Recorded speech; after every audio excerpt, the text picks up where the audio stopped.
Hello, everybody. What is up? I need to remove that because it's not what I thought it was, but it's a cool picture anyway. I'm playing around in StreamYard trying to make overlays and stuff, and that was supposed to be an overlay, but it's not, so that's fine. I didn't realize until I scheduled this, and my family started asking if I was going to a barbecue tomorrow or tonight. Yesterday they were asking me, and I was like, "Oh no, I'm doing a podcast." And then I remembered it's a holiday in the United States, so we may not have very many watching, and we may have to do some switching off on reading, but that'll be okay. It's going to be mostly giggers. Going to do the state is going to do their opening statement first, so and the court has some comments as well. So it's not like I need a bunch of different people to read. I'm hoping that Jack will be able to pop in later, and I know Cherie's going to be a little bit late because she's doing holiday things with her family. So without further ado, well, I want to say hi to Kay and to Alice first. How are you guys doing today? Doing good. Doing good. Awesome. Yeah, doing okay. We've actually had some glorious days of sunshine the last few days. Oh, fabulous. But no doubt that'll be our summer. That'll be it. We'll be done after It's this. over now. Yeah. Well, I hope not. We're supposed to be getting a heat wave coming from Italy direction or something like that. And we're supposed to be hotter than Majorca or something like that. And I was like, I'm right. I says, I'll bloody believe it when I look at my window or I walk out to take the dog out. When I'm miserable because I'm warm and hot. Hey, Jazz Naz, it's great to see you here. Thank you. All right. Well, hopefully you get some summer and it's not miserably hot. That's my wish for you. So, without further ado, we're going to go ahead and get started. We want to try to get through the entire opening statement today. We probably will, and somebody else, and folks can come back and watch it later at their, convenience another time. And that's fine too. The purpose is I just want to get it out there. I want to get it read, and I want it to be, what's the word memorialized.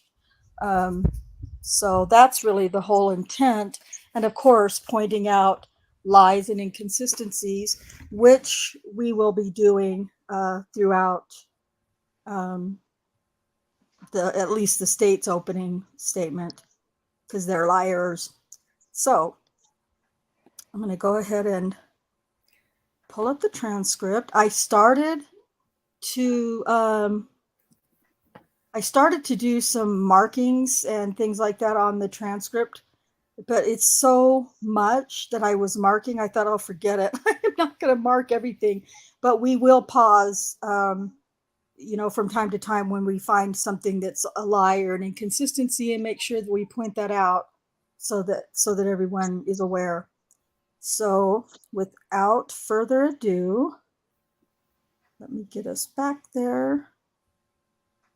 And Kay, are you going to read from your own transcript? I am. Yes, I am.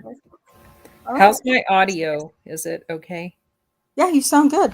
Okay. Yep. How about mine? Yeah. I think I touched a button on my microphone and I wasn't sure, because if I touch a button, I'm screwed. I'm going to have to spend an hour with Jack trying to figure out how to get back to where I want to be. So, okay. Yeah. Let me get back here. Oh, for heaven's sake. Okay, there we go. Okay, so Kay, if you want to start reading whenever you're ready, and I'm just going to scroll for the audience if they want to read along. All right. Okay. Ladies and gentlemen, before we took our lunch break, the judge indicated that one of the things I would be doing in this trial that the state of Oklahoma has the burden to do is to begin an opening statement by reading you the formal charging document called an information. It's basically a piece of paper that sets out the charges the state of Oklahoma has alleged against, in this case, Daniel Holtzclaw. This is a third amended. It's not in chronological order. When you listen to the dates, you may notice that. It's quite lengthy. Here are the charges against Mr. Holtzclaw. Information read, that's not part of the transcript, but we can put a link to the information in the description, I guess. Huh, Rhonda? To each of these 36 alleged counts, the defendant has entered a plea of not guilty.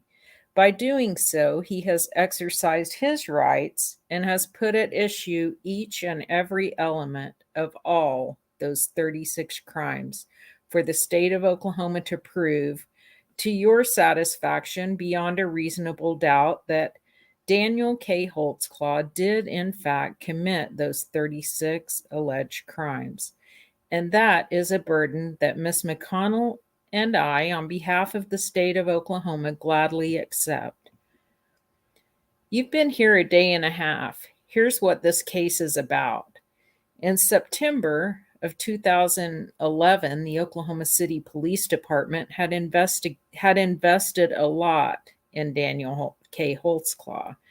And specifically on September 16th of 2011, Daniel K. Holtzclaw was given a badge and a gun and a police cruiser and thousands of dollars of equipment and the authority of a police officer. And on September 16th of 2011, Daniel K. Holtzclaw took an oath that said, "On my honor, I will never betray my badge, my integrity, my character, or the public trust. I will always have the courage to hold myself and others accountable for our actions. I will always uphold the Constitution and the community I serve." In September of 2011, the Oklahoma City Police Department put Daniel K. Holtzclaw on the streets with the authority to arrest people, with the authority to detain people, with the authority to charge people and bring charges and affidavits asking for charges to be filed against people who he felt had committed crimes in our community. And honestly, for the better part of 3 years, things seemed to be just fine. For the better part of 3 years, it seemed as though Daniel Holtzclaw was nothing but a fine officer. He was receiving good marks. He was making arrests. He was doing his job for almost 3 years. But in the early morning hours of June 18th, 2014, all that came to a dramatic change. January 18th, 2014, a woman you're going to meet who is not a drug addict, who is not a convicted felon, who has no felony convictions whatsoever, was driving on the northeast side of Oklahoma City. And you'll hear about her. You'll hear about where she lives. You'll hear about what she does. But she'd been to a friend's house who lived over in the Spring Lake division of Oklahoma City, that part of town, a man named Cole McCurtis. She had gone over there because she had known him. It's a platonic relationship. She has a boyfriend that lived with her at another location, but he was a friend. He was disabled and he spent his time into the early morning hours with other friends who would come over basically killing time, playing cards, playing dominoes. Janie Liggins enjoyed his company, enjoyed the friendship she had with him. It was not a sexual relationship. She enjoyed doing that. Her husband worked an early morning shift at Chesapeake in the food service part of that building. Husband, boyfriend, live-in boyfriend. About 2 a.m., she had left Cole McCurtis's house and was headed back toward the northwest part of Oklahoma City, where she actually lived. But to get there, she was driving through the northeast part of Oklahoma City. She came up on Northeast 50th Street, approaching Lincoln Boulevard. As she was doing that, all of a sudden she realizes there's a car that is pulled up sort of behind her, and she notices that something's going on. Then that car, she recognizes it's a police car. It drops back behind her. They cross the intersection at Lincoln and 50th, and the lights come on, and she stops. She'll come in and she'll tell you about what happened during that encounter. It started with, "Ma'am, you swerved. Are you intoxicated?" She denies it. He inquires again. She denies it. He has her step out. He takes her back to the back seat of his patrol car and has her stay there. There's some searching that goes on, and she'll tell you about that. He accuses her again of either drugs or alcohol. She says, "I have not. I don't do that. There's a cup in the car. It has Kool-Aid in it. Go taste it if you don't believe me. Go look. Go smell it." She's put in the car. The officer goes to her car. Lights are on. She comes back, and what she will tell you that unfolds after that, she will tell you that he has her under the guise of searching her and under the guise of convincing me why I don't need to take you to jail, expose her breasts, drop her pants, touch her panties. He makes comments about the size of her rear end. And as she is sitting in the back seat of the Oklahoma City police car, he's standing beside her. And she notices as he's having her expose herself to him, he is touching the crotch area of his uniform. Can I just pause for a second? Uh-huh. I stopped making call outs after this point because it was just too many and I was only on like the third page. But anyway, these are small things, but they matter. When a man's life and freedom is at stake, it matters. I don't recall Janie ever saying anywhere that that Daniel Holtzclaw ever touched her panties. I could be wrong, but I don't recall that. No, I don't recall that.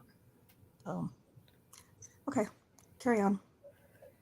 And plus, wasn't she standing up when he was making her expose herself, supposedly, and he was shining the light all over her? Remember all of that story? Oh, yeah.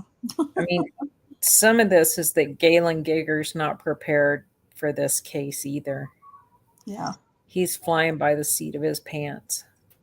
Yeah. Well, and he also, by saying he touched her panties, that's just another level of invasion, on her that is dirtier. I mean, it's getting even closer to her bare crotch area, I think, too. He has to make everything sound as dirty as possible. So yeah, but yeah, he's and as Kay reads this, you guys will see he really is unprepared. All Yeah, right. he's trying to make it sound as seedy as possible. Mm-hmm. Yeah, he is. I liked how he made sure that he said the police lights were on, because I guess that's going to come back to the blonde hair, which is ridiculous since there's no dispute about if Daniel stopped her or not. It doesn't matter what color she thinks his hair is. I mean, yeah, that ended up being handy for other accusers. The whole light changes things story. right. But it's also, I mean, I can't recall if he says it during trial or Kim Davis, I think, does in one of the accusers' testimony. But it has to, the jury has to go, really though, because he comes back later. You'll hear later in future transcripts that they claim that those lights will wash out the hair color and all that stuff. And one of the police captains says, everybody's hair is blonde under the lights. So it'll come back to bite him in the ass because I don't know how the jury really, I don't know if the jury really believed that, but anyway, carry on. And then she will tell you that this defendant says to her in full uniform, "Suck my dick for just a minute and I won't take you to jail." His penis is exposed. She's looking at it. It's in her face as she sits in the back of the police car with her feet out of the police car. She becomes hysterical. She pleads that he doesn't do it. He does it anyway. It doesn't last long. She tells him, "You're not supposed to be doing this. Please stop this." And he stops. Yeah, like every rapist. He tells her he's going to follow her home. "Go back and get in your car." She goes and gets in her car. She does a U-turn on 50th Street because if you want to go north on Lincoln after that intersection, you get onto the freeway on I-44. He tells her during this conversation that he's tired. "Hurry up, do it. I just got off work. Do it and you won't go to jail." She does it. She says she did a U-turn. He did a U-turn as well. She's in front, he's behind. They both do a U-turn, and now he's in front of her. He takes off, doesn't follow her home. She gets on Lincoln going north, gets on I-40, he means I-44, and goes to her house, and she is hysterical. You'll hear from her daughter, who she lived with. You'll hear from her boyfriend/husband, who she lived with. Her daughter will tell you that she encouraged her mother, "You've got to report this." In fact, there's a family member, a cousin, who actually is an Oklahoma City police officer. They call, get advice. What do we do? They end up going to the Spring Lake station. It's sometime around now 3 o'clock in the morning, give or take. They're knocking on the door of the Spring Lake station in Oklahoma City. Miss Liggins, her daughter, some other family members, no one answers the door. They get in the car and they decide what to do next. As they're driving, they see some police units. I think 3 of them, if I remember correctly. 3 of them that are parked doing sometimes what you see cops doing when they're waiting for a call. They're talking to each other. They flag them down. They tell them what happened. She's taken for a SANE exam. You'll hear from a SANE nurse who did the examination, trying to obtain evidence. They start looking to see what in the world is going on. Could this have happened? What is she talking about? You'll also hear in this case that sexual conduct and that sexual contact with Janie Liggins was the 3rd sexual assault that this defendant had occurred during that shift. But you know what? I'm getting ahead of myself. Let's talk about OCPD a little bit. You're going to hear evidence about the Oklahoma City Police Department in this case. First of all, you're going to hear that Daniel K. Holtzclaw, this defendant, was assigned to 2nd shift Spring Lake. Go on at 4, get off at 2. That's the shift. 8 days on, 6 days off. 4 in the afternoon to 2 in the morning. So your shift starts one day, rolls over at midnight to the next calendar day. That's the way the shift is set up, that 2nd shift. You're also going to hear a lot about the inner workings of the Oklahoma City Police Department. You're going to hear about all the equipment that the police cars have and the systems and the departments in Oklahoma City Police that assist police officers in doing their job. You're going to hear about AVL, automated vehicle locators. It's a GPS system in a police car. When the police car is logged in and the computers are on, the AVL system is activated.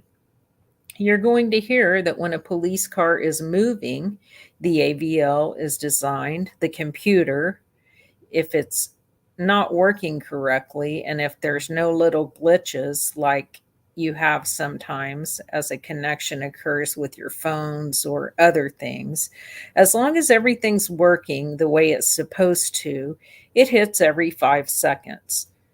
So if it's rolling, it triggers and it records when you are on a map of the city, a grid of Oklahoma City, every 5 seconds.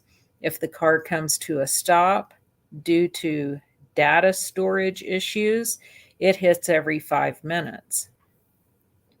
So 5 seconds if it's moving, 5 minutes if it's at a 0 speed. The AVL system is in the Oklahoma City police units. You're going to hear about the CAD system, the Computer Automated Dispatch System. The CAD system is whenever a police officer on a scene has made a stop, is out on a subject, is doing something, they radio in. They radio in and they say where they are. When they do that, an electronic record is made with the dispatcher, and the dispatcher notes where the police officer is, what the police officer says he's doing, and it's noted. And the dispatcher is in contact on the radio with a police officer. Happens hundreds of times a day in Oklahoma City. There were approximately 1,000 officers on the force in September of 2011. There's a little bit over 1,100 officers on the force now, closer to 1,200 officers now. Those officers are divided into shifts. But you understand across the city, the CAD system, the Computer Automated Dispatch System, is taking calls. Dispatchers are letting them know where they are. They're working really fast because there are calls coming in constantly. But built into the CAD system, the Computer Automated Dispatch System is a safety net. And that is, if an officer puts himself out and a CAD call is generated, the computer makes a report. Then a trigger is set that if 20 minutes goes by and that officer hasn't called back in, then the dispatcher's job is to get on the radio and make sure that officer is okay. What's going on? I haven't heard from you in 20 minutes. You put yourself out on a scene. Is everything okay? That's built in, and officers are taught that in academy. So they radio in, I'm going out on a scene. They have their radio if they need them, if it's turned on. But they know they're going to get checked on within a time frame. The time frame is 20 minutes. Computer Automated Dispatch. It's a dispatcher system. You're going to hear about the Crime Information Unit, CIU. Crime Information Unit, different set of dispatchers. Essentially, there's different ways to contact this unit, but the main way is to call in. When you see someone on the street, you're going to stop them for whatever reason. You want to find out if they have warrants. You want to find out what's going on with them. You call the CIU unit. All right. Crime Information Unit. You call. Hey, I need you to run someone for me. Here's the person's name. Here's their date of birth. Tell me if they have warrants outstanding, because if they have warrants outstanding, I've got them right here with me. I want to take them to jail. Tell me what's going on with this person. Crime Information Unit. That also is something that is done routinely as officers are out on the street every night in Oklahoma City. They're calling into the CIU unit. Tell me what's going on. Okay, can you pause for a second? Uh-huh. So just so it's clear to everybody, the things that Galen Giger is saying now, the prosecutor, he's saying now, it's all true. I mean, these are all standard tools that every officer uses or is supposed to use while they're on patrol. But as the trial goes on, like I said earlier, once we start reading more transcripts, you'll find out that the very things that Daniel uses as his tools provided to him by the department are the very things that they use against Daniel for all of these accusations. Okay, I just wanted to say that. And specifically Varuna system, which we're getting ready to talk about. That was the thing that they used first to see how many times he was calling people in. But as you'll see, it's an investigative tool. All right. You're going to hear about the Varuna system. The Varuna system is a database. Tens of thousands of police reports are generated every year in Oklahoma City. They're given case numbers. And if a call goes to the point to where investigation needs to be made or some official documentation needs to be made, it's given a case number. The case number is stored in a database within Oklahoma City Police called the Varuna system. Quite frankly, I can't remember what the acronym stands for right now, but you're going to hear about that. If there's a police report made, it's in the system. If there is contacts that have been documented through what are called field interviews, we'll talk more about that in a minute, those show up in the Varuna system. An officer can run a Varuna check on someone, all right? So they call CAD to say, I'm going out on a subject. I'm at this location. That's where I'm at. They contact CIU to find out if the person they're talking to has warrants.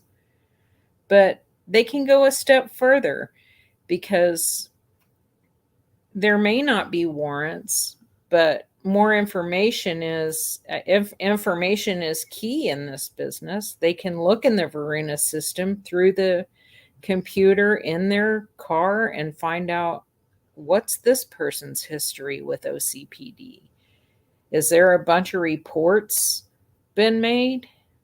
Is there a bunch of contacts that we've had with them? Are those things documented? Who am I dealing with? That's available to them as well. Huh, interesting. That's exactly how Daniel used it. You'd think he would be making that sound more nefarious right now. Yeah, exactly. But maybe he's just too dumb right now. He's too dumb all the time. Yeah, that's exactly what Daniel did. But they, like I said a few minutes ago, they used it against him. You're going to hear about. Was Alice chiming in? I cut her off. No. Oh. Okay. You're going to hear about activity logs that officers are told to maintain during their shifts. Basically, what are you doing?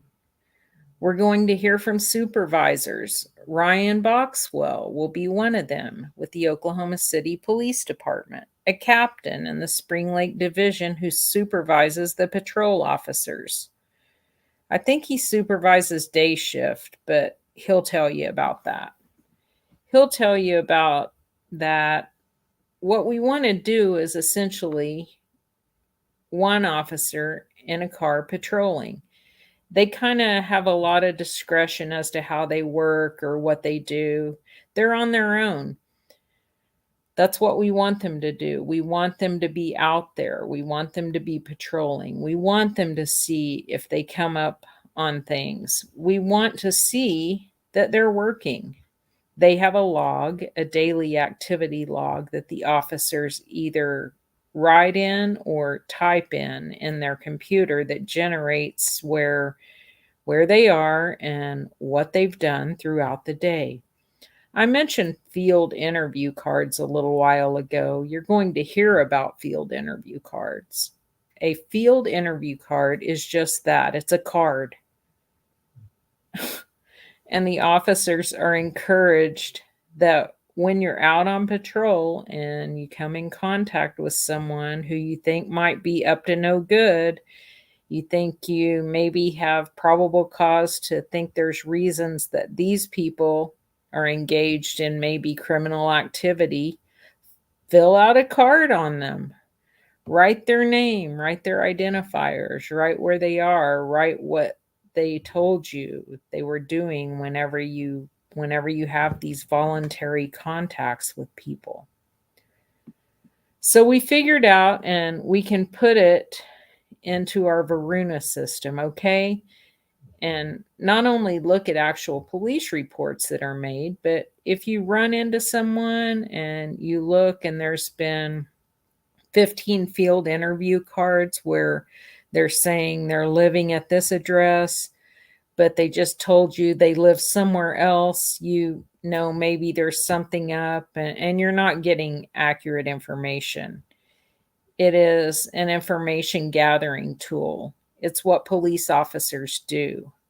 You're going to hear about that as well.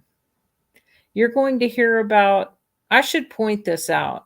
The evidence is going to show that on June 18th, 2014, at approximately, well, a little bit after 2 a.m., Daniel Holtzclaw did not have his AVL system turned on. GPS was off. Computer was shut down. When he came in contact with Janie Liggins on this DUI stop, he did not call in the CAD call and say, hey, I'm going out on a car at 2 a.m. I think it's a drunk driver. I want the dispatch to know I'm stepping away from my vehicle and coming into contact with someone. He didn't do that. He did not call the crime information unit whenever he got Janie Liggins' information and she told him who she was. He did not call and say, does Miss Liggins have warrants? Do I need to take her into custody because she's driving in an erratic manner and I want to know if there's a warrant outstanding? He didn't do that. What a clown. He also did not say she was driving erratic. He said, I saw you swerve. That, again, another little thing. It might sound really small, but that's not what he said. He said swerve. Now Giger is saying erratic. Do I need to take her into custody because she's driving in an erratic manner and I want to know if there's a warrant outstanding? What? Okay. Oh man, Who really, speaks he's just like that? He's just an idiot. He really is. And even if you listen to him talk like on a news report or something, he's just an idiot. But oh my God, I that just want clown's in the Attorney General's office now. yeah, I know. That's so frightening. Really quickly, I want to say hello to Jack, and he's also streaming on Foul Play's YouTube. So I want to say welcome to everybody in Foul Play as well for tuning in and watching. So Jack, thank you very much. Yeah, you're welcome. And all I'll say is that naps are really underrated. Yeah, man. What Yeah, are really underrated? Naps. Naps. Oh, naps. Yeah. And sometimes you intend for an hour. Yeah. And it goes well beyond that. Hey, it's a holiday. Exactly. All right. Yeah. So welcome to everybody in Foul Play and to everybody who's joined on my chat. And there's a gentleman here. I'm assuming it's a gentleman, Arto. He is from Finland and all that area in that part of the country. So welcome. I've not met you in our chat before, but welcome. I'm glad you're here. And hello, Yoris. Okay, carry on. He did not check the Varuna system on Janie Liggins. He did not do any of the things an officer is expected to do whenever you come in contact with a suspected drunk driver. You're going to hear in this case again, probably from Captain Boxwell, about the cultural and societal problems that exist on the northeast side of Oklahoma City. This is a captain who is involved in community communications, goes to churches on the northeast side, some of the black churches, deals with the concerns of the citizens over there. He's going to tell you that what is somewhat different about Spring Lake is that the officers who are on patrol in that division don't respond to as many calls as the officers in Hefner Division or other divisions around Oklahoma City Police Department. He will tell you that that is because people who live on the northeast side of Oklahoma City, by percentages, don't call the police as often. He'll talk to you about what he believes some of those reasons are: the attitudes toward the police, the attitudes toward law enforcement in general. He's going to talk to you about the socioeconomic depression on the northeast side of Oklahoma City. He's going to talk to you about how there are many, many people who live on the northeast side that his officers come into contact with who are addicted to drugs. If they're not addicted to drugs, they are certainly exposed to that kind of lifestyle on a daily basis. They're exposed to an area of town that is a high crime volume, whether it's drugs, whether it's prostitution, whether it's burglaries, whether it's violent crime. It is unfortunately a part of day-to-day life. Many of the people who live in that part of our city will hear you will hear don't have steady jobs. They don't have calendars. They don't keep track of time. Their day runs into a cycle of doing the same type of things just to kill time over and over again. And it is a problem for the Oklahoma City Police Department to properly serve that part of our community for a variety of reasons. That is the part of town this defendant had been assigned to patrol, but the story didn't start on June 18th, 2014. To tell you about the rest of this evidence in this case, I need to back up. Let's back up about 7 months. December of 2013.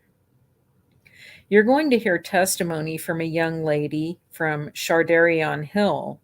Shardarion Hill was involved in a high crime area in drug-related activities on the northeast side of Oklahoma City. You're going to hear about an apartment complex and regarding several of these young ladies called Liberty Station. It's a large apartment complex at the 27th and Lindsay part of Oklahoma City. It's a high crime apartment complex, lots of drug activity, lots of stuff going on. On December 20th of 2014, 2013 he means, Shardarion Hill was with a friend of hers in a vehicle and the police came up on her. They had drugs, they had PCP. Other officers responded. This defendant was one of the officers that responded as well. Again, 7 months, give or take a few days. Well, actually, 7 months, give or take 2 days before Janie Liggins. He responded during the traffic stop. Miss Hill will tell you how she tried to ingest the PCP and she spilled it on her clothes, and because of that, it became a health issue. They were concerned about how that was going to react, how her body was reacting to that. So an ambulance was called. The decision was made to transport her to Southwest Medical Center, kind of down southwest part of Oklahoma City. An ambulance transported her and Officer Holtzclaw. She was under arrest because of the drug possession. Officer Holtzclaw left the other officers dealing with the other suspect and the other things going on. His job was to follow her to the hospital and stay with her until she could be medically cleared and then transported to the Oklahoma County Jail and booked in on the drug charges. Shardarion Hill will tell you how whenever she arrived at the hospital, they basically deloused her. What the hell? Deloused? Yeah, that's a real thing, actually. Is that what it's called? Yeah, it is. I don't know why I thought that was. Well, I won't get into all that since I'm incorrect. Sorry, Galen, you were right once. Yeah, I'm not trying to make him be right, but it is a thing. Deloused. Well, you learn something new every day. They have an area where they sprayed her off. They took her clothes from her because of the drug contamination and they dressed her in a hospital gown. Then they hooked her up to monitors and put her in a room and monitored her condition for about 6 hours. I anticipate you're going to see the medical records. I anticipate you're going to see the AVL because on that day in December, this defendant had his AVL, his automatic vehicle locator, on, and it shows him going to Southwest Medical Center just like she says. Well, just like he said too. Yeah. I'm like, oh. Over the 6 hours that she is there, she is placed in a room that's off the main traffic of the ER. The doctors understand she's going to be there for a while.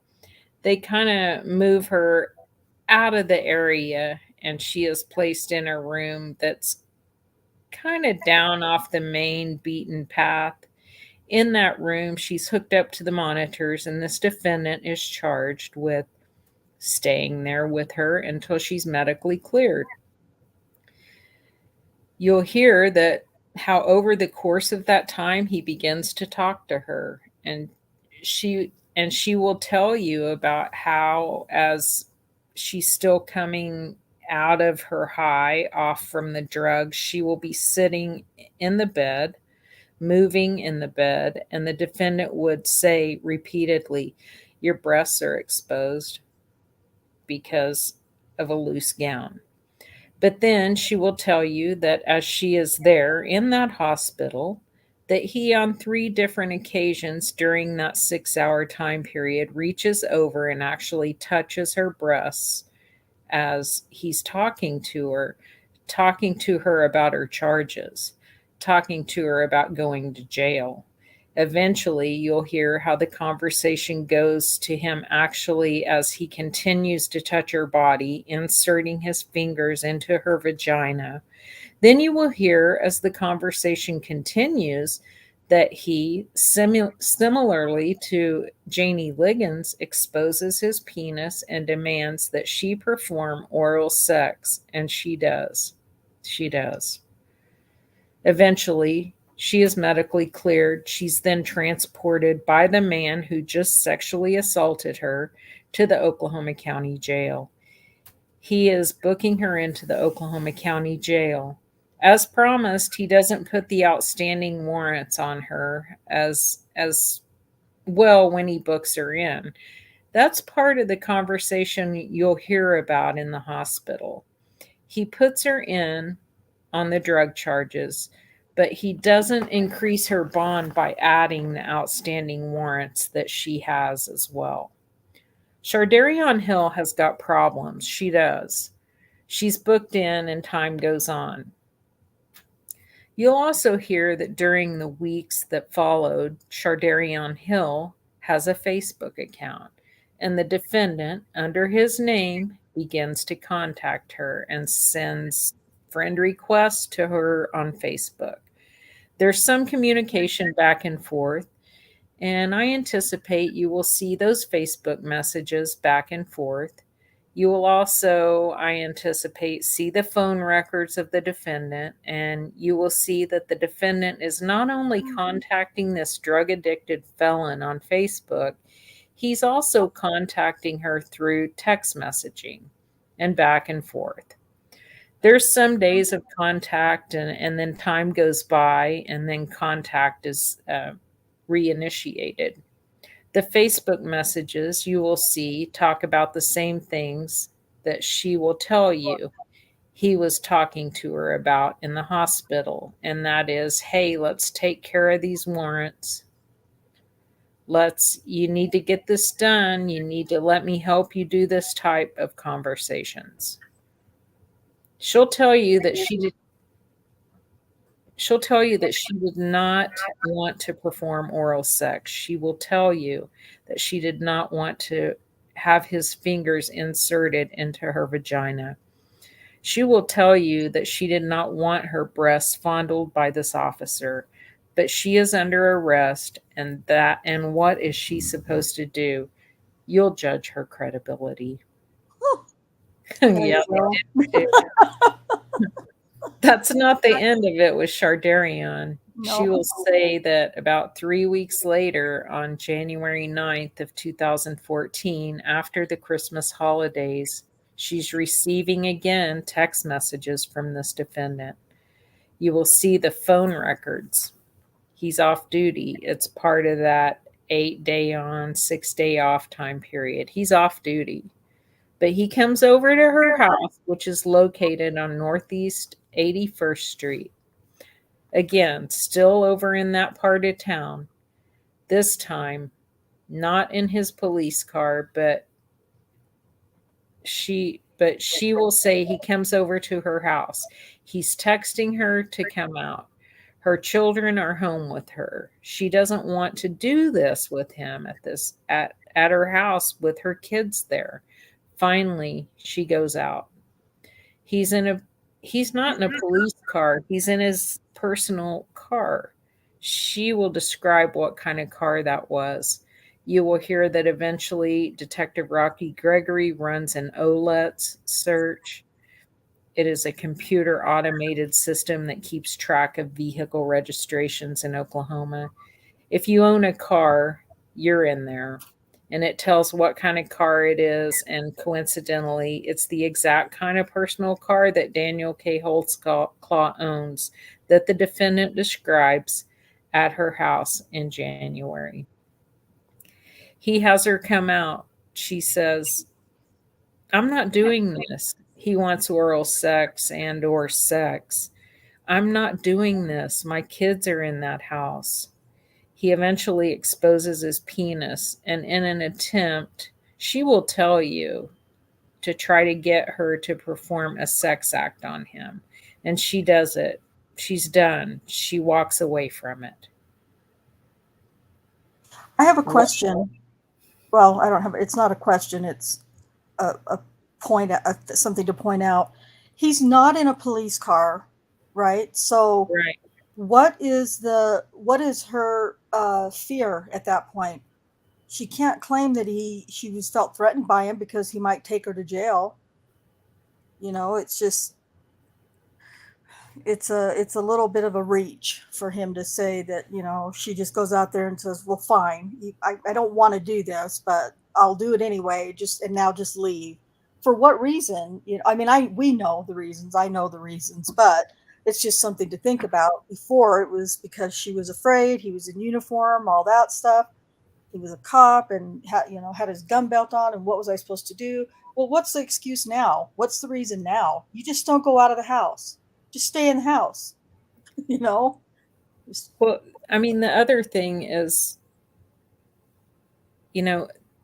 Galen in his opening makes it sound like Daniel's going to have his AVL, his GPS off commonly.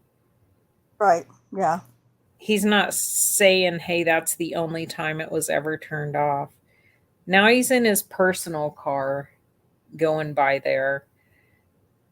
He didn't, I mean, he admitted to doing that. There was no tracker on him. I guess that his cell phone could have been tracked, but it wasn't something that he thought about before, explaining the whole Shardarion Hill story. Yeah. We'll hear from Scott Adams, Daniel's side, hopefully, of this Yeah. part.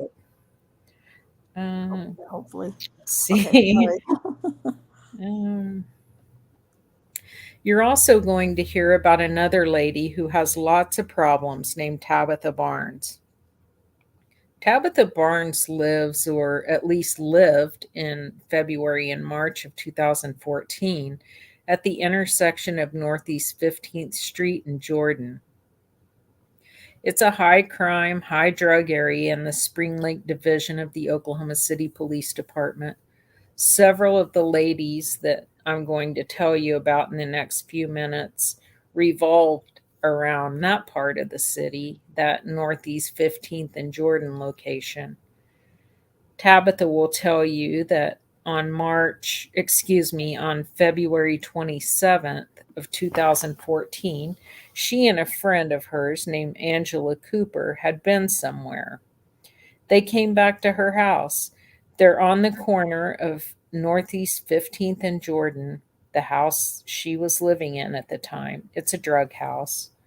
I don't know if she'll admit that or not, but it's right in the middle of drug activity.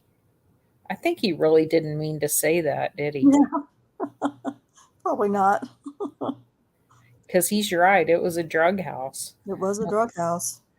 Another lady I'm going to tell you about later named Florina Mathis, or Florine Mathis for people who know the accusers, will tell you she has spent the night in that house. She loosely knows Tabitha. That's the lifestyle. He's an associate. Right. She's my dealer, man. Tabitha had her children living in that house as well. She did not. No, she didn't. Well, she had the little girls, the two girls, but the oldest one did not live with her. I don't think that's true. I think they were visiting. Am I wrong about that? No, you could be right. It's hard to remember Tabitha's story because it is so twisted and bizarre. Yeah, it So really you're is. probably right. I think so. Okay. But on this day, a traffic stop was made. Another officer named Ivan Venegas responds as well. Ivan Venegas deals with Angela Cooper, Tabitha Barnes' friend. He puts her in his car and is dealing with her. Tabitha Barnes is placed into the defendant's patrol car and he is dealing with her.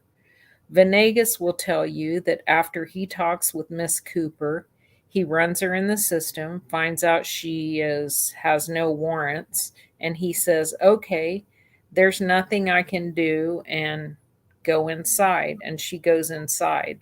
The children have gone inside the house. Venegas leaves. His AVL, his automatic vehicle locator, shows him there. It shows him leaving. The defendant has his on as well. He's there.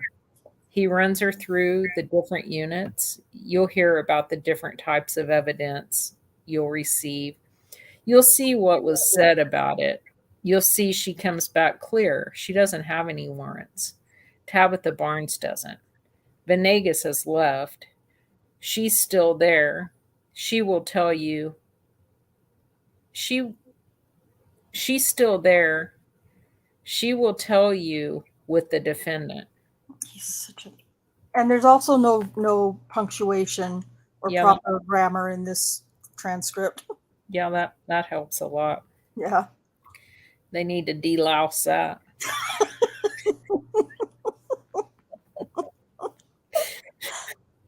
Especially at the price she's charging per page. The defendant at that point, she will tell you before she is allowed out of the car under the guise, again, of doing a search, touches her bare breasts and she allows it to happen. and it makes her mad. And she goes inside and she tells people about it. You won't believe what this cop just did to me. That was on February 27th, 2014. About a month later, back Wait, at the is he just going to skip over the break-in? Is he just going to skip over that? He is. He's going to go to March. He's going to go to March. Isn't March the break-in? No, that was all on the 27th. Oh, I thought the break-in was on March 25th or something like No, that. the break-in was on March 27th. Okay. Well, maybe he is. He's just going to skip it. Okay. Okay. Sorry. Line 12.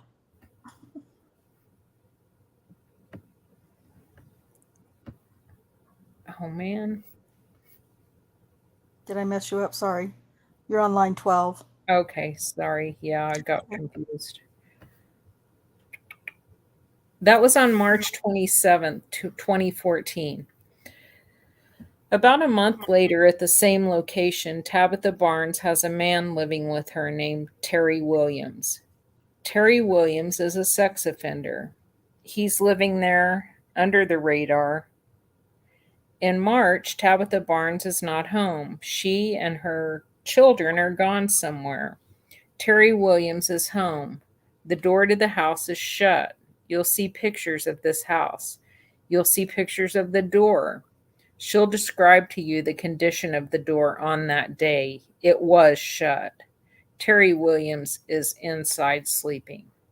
Hold on for 1 second. He says this with so much confidence, he has no idea what's coming with Tabitha Barnes. Okay, sorry. Go ahead. The defendant's AVL shows him going to that. There's a CAD call, I believe, that shows I'm going into a house. I'm going to go check it out. He knows he's got 20 minutes before anybody checks on him. Oh my God. Oh my God. This is such a, I haven't read all of this, you guys, so a lot of this is surprising to me as well. That's what he's been told at the academy. That's the way the system works. He helps himself into the house. Terry Williams will say, I never knew he was coming in the house until he wakes me up and he's in the house. Tabitha Barnes will say, it's my house. I wasn't there. I didn't give anybody permission to go inside, to go into that house. Nevertheless, Mr. Williams will tell you he wakes up and the defendant is there and he hassles him.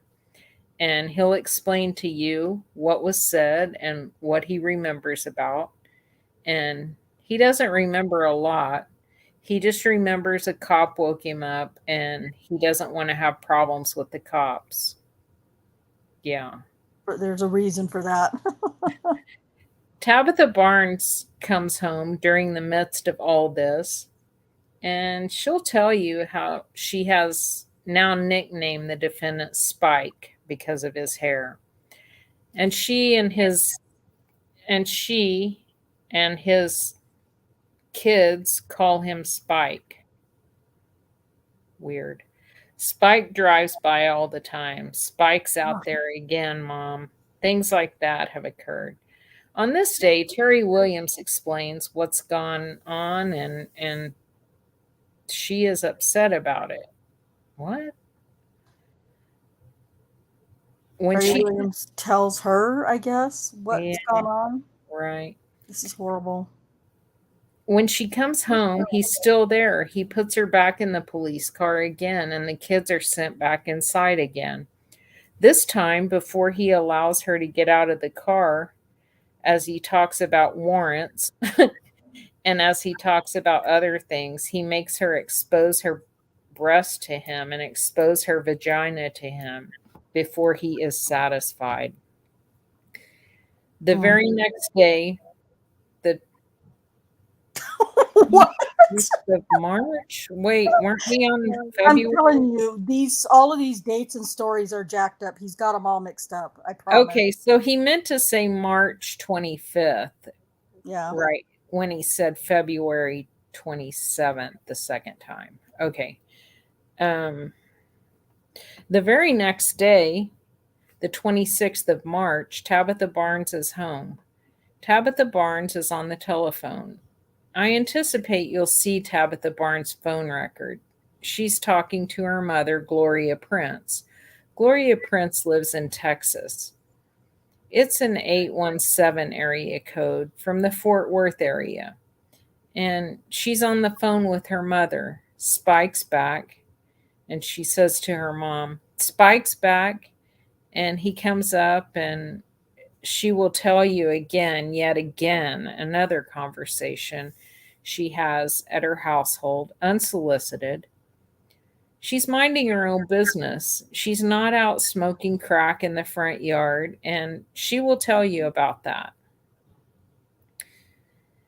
I forgot to mention something about Terry Williams, the sex offender who was living in the house. Yeah, that's what you forgot to tell, is that he was a registered sex offender. Oopsie. Living too close to a school and a park. As Officer Holtzclaw interacts with him before Tabitha Barnes comes back, he says, I don't want you here. And every time I see you, I'm going to hassle you. Well, I think that's a true story right there. Roll ahead a little bit to April the 8th. On April the 8th, Terry Williams and another man who doesn't even have an address, named Richard Hawkins, is hanging out there at that house, close to it. And sure enough, there's a call, just like the defendant promised. He stops Terry Williams. The AVL shows he's there. He runs Terry Williams. He runs Mr. Hawkins, trying to see if he can hassle them. Do you have warrants? Do you have things I can arrest you for?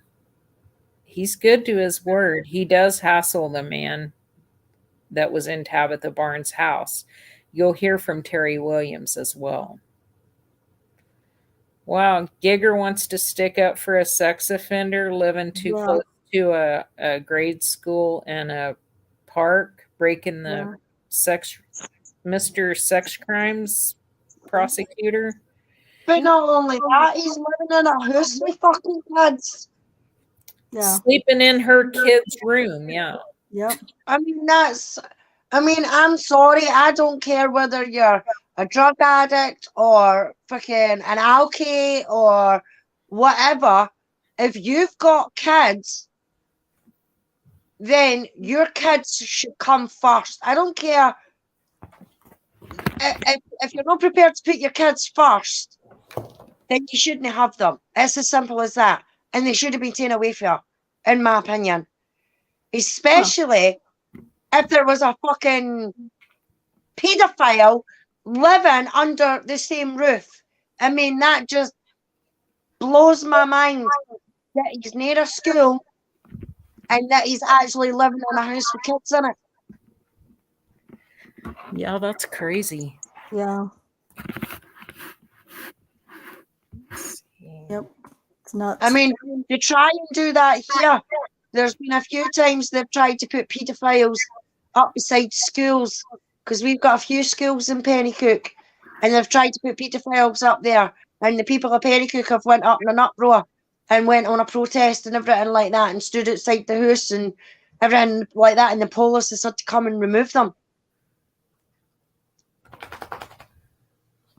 Yeah, it's well, and they're also going to turn this on Daniel too in the future during the investigation, as you'll find out. The whole thing with the pedophile. So let me guess. They're going to turn it on Daniel for not arresting a paedophile for living in the same house as children. Yeah, pretty much. But yet they're letting a witness away. We're letting a paedophile live in her house with her children. Make it make fucking sense.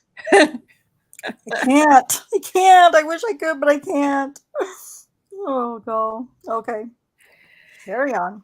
In the midst of the February event with Tabitha Barnes and the March event with Tabitha Barnes, you're also going to hear about Carla Raines. Carla Raines was walking alone a little bit after 11 p.m. on March 14th, 2014.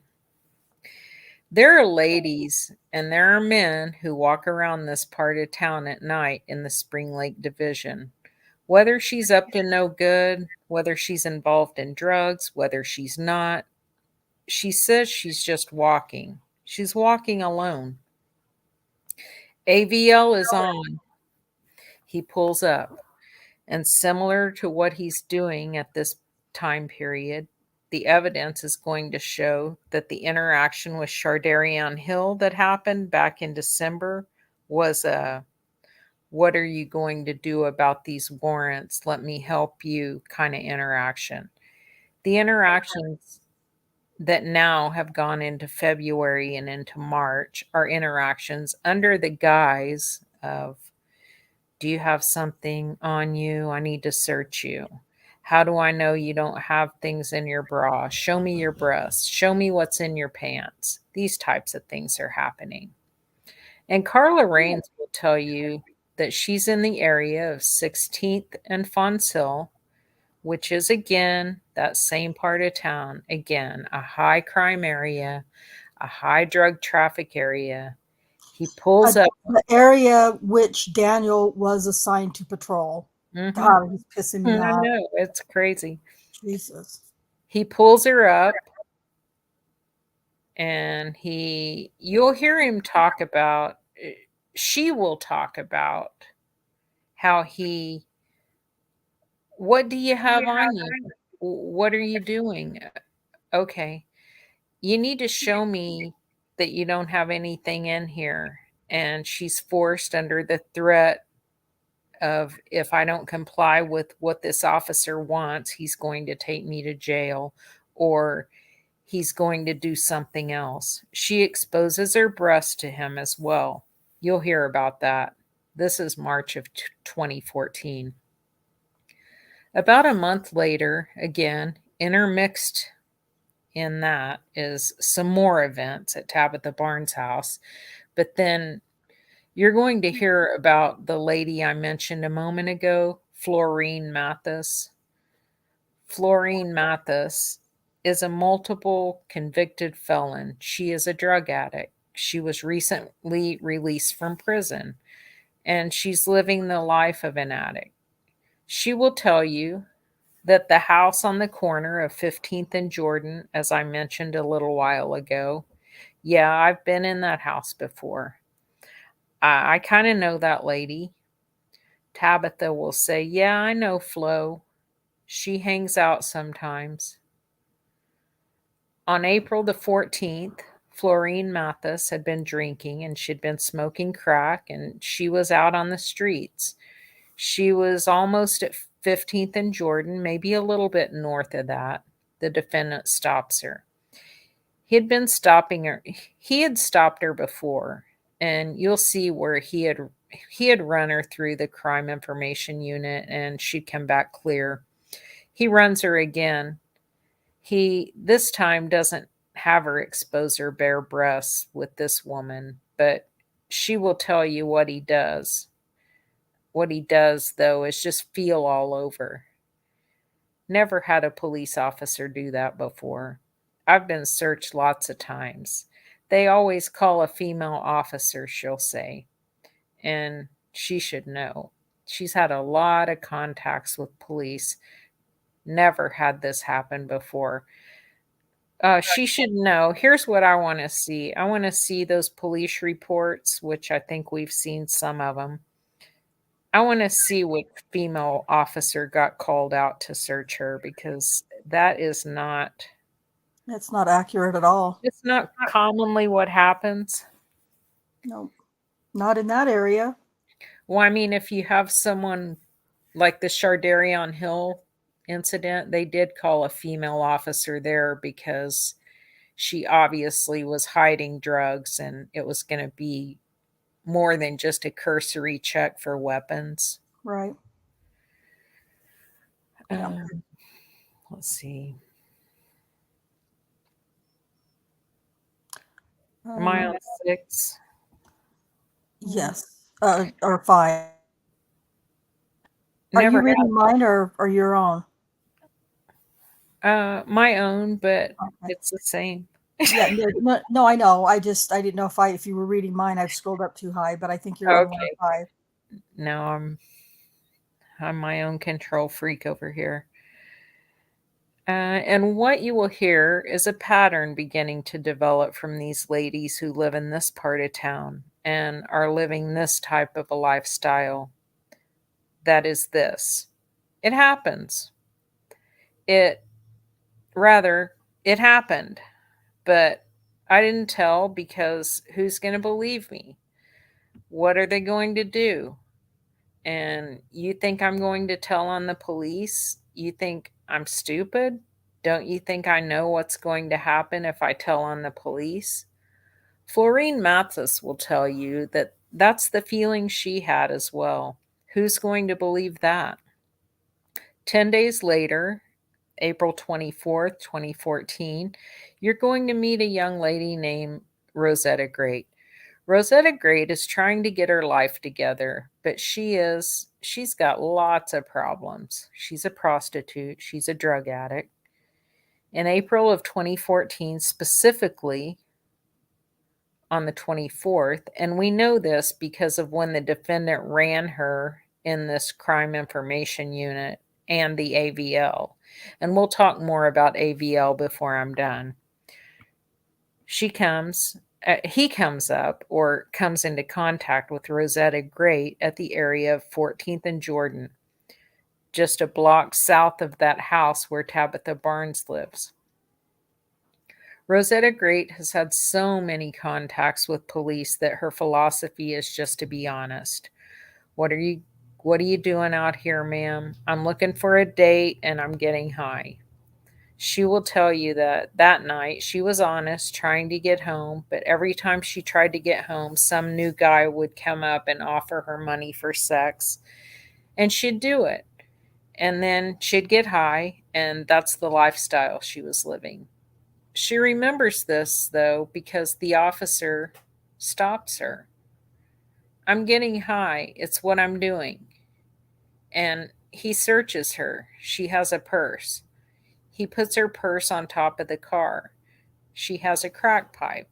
She'll tell you that the officer dropped the crack pipe on the ground and crushed the glass. And that's what she's expected. She thinks she's going to jail. Puts her in the car and they drive off. They drive off and leave the purse on top of the car. That's true. She remembers that too. He forgot to get it. It's long gone. However, he says, I'm not taking you to jail. I'm going to take you where you live. Where do you live? She says, I live at 633 Culbertson. Wait, he just ran her? Yeah, he just ran her and doesn't know where she lives. Okay, that's interesting right there. Yeah. Now, where do you live? I know I just looked it up, but Oh, that is a yeah. block off Lincoln Boulevard, south of the Capitol, around, trying to guess, maybe around 19th, 20th Street. But Culbertson is a street that runs east west. You'll see pictures of that location. I'm going to just take you home. So he puts her in a car at around 14th and Jordan and then drives her south on Jordan, not west toward Culbertson and Lincoln Boulevard. She says, You're going the wrong way. You'll see the route map that AVL shows. He does. With all these ladies, as let me stop here and back up so you can God, he's understand giving me fucking whiplash. what Sorry. happens. On June 18th, Janie Liggins, the conversation is had, a traffic stop is made, but there is no record of it in the system. Enter Detective Kim Davis and Detective Rocky Gregory. They start looking into this. You'll see photographs of Janie Liggins' car that are taken that day. And they'll show you nothing. Sorry. Yeah, they'll show you that the windows are tinted really dark, so he did not profile her. Officer Holtzclaw went off duty around 2 a.m. on the 18th. The report is made after that. these detectives are called out and begin their investigation before Officer Holtzclaw goes back to work on the 18th at 4 in the afternoon. Follow? No. So during that day, these two detectives have started their investigation. They have had crime scene units go out and look at Janie Liggins' car. Janie Liggins, sure enough, there's the cup in the console that has red Kool-Aid in it. He's guilty. He's They guilty. processed that. Sorry. Excuse me. She's had her dealings with the sexual assault nurse at the hospital, and they begin to look and try to figure out what happened. What I haven't told you at this point is something that Detective Gregory already knew, and that is a lady I haven't told you about named Terry Morris. And I'll tell you about Terry Morris again in a minute, but I'm still kind of jumping in the middle of Rosetta Great. Jeez. Good God. Terry Morris had made a police report. Terry Morris has the same kind of lifestyle, very similar to Rosetta Great, a drug addict, multiple convicted felon, lots and lots and lots of problems. She's made a police report that Detective Gregory some weeks before had got about a police officer, unknown, who had stopped and sexually assaulted her, but she lied when she talked to Detective Gregory. And she will tell you, when you hear from Terry Morris, she will tell you she lied to him. She lied and said the assault happened over by the city rescue mission, all the way to the city rescue mission. The defendant was taking me to the city rescue mission. The cop was. She didn't know who the cop was. So Detective Gregory had looked into that, but through AVL and through other things, and he'll tell you exactly all he had done at that point. He might not have looked at AVL at that point. Yeah, you almost screwed up there. Ooh. Well, Yeah. we don't look at AVL yet. Yep. Oh Oh boy. my God. He might not have looked at AVL at that point, But he had. but through running checks to see what had happened. No one took her. There was no record of anybody going over to the going. There's a bit of an echo. What? There's a bit of an echo. I don't know if it's just me that's hearing it or if there's other people in chat hearing it, but there's a bit of an echo. Oh, a bad echo. Let me grab my headphones. Okay. Is it coming from me or from Hey BW? How are you? Is it coming from me or from Kay?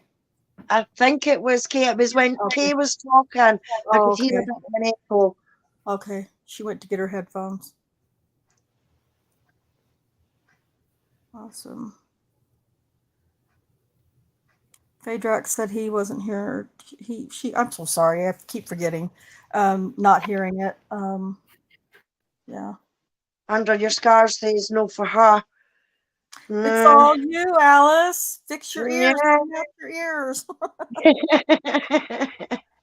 I can hear it, but it's really it's pretty low. Okay. Is it better?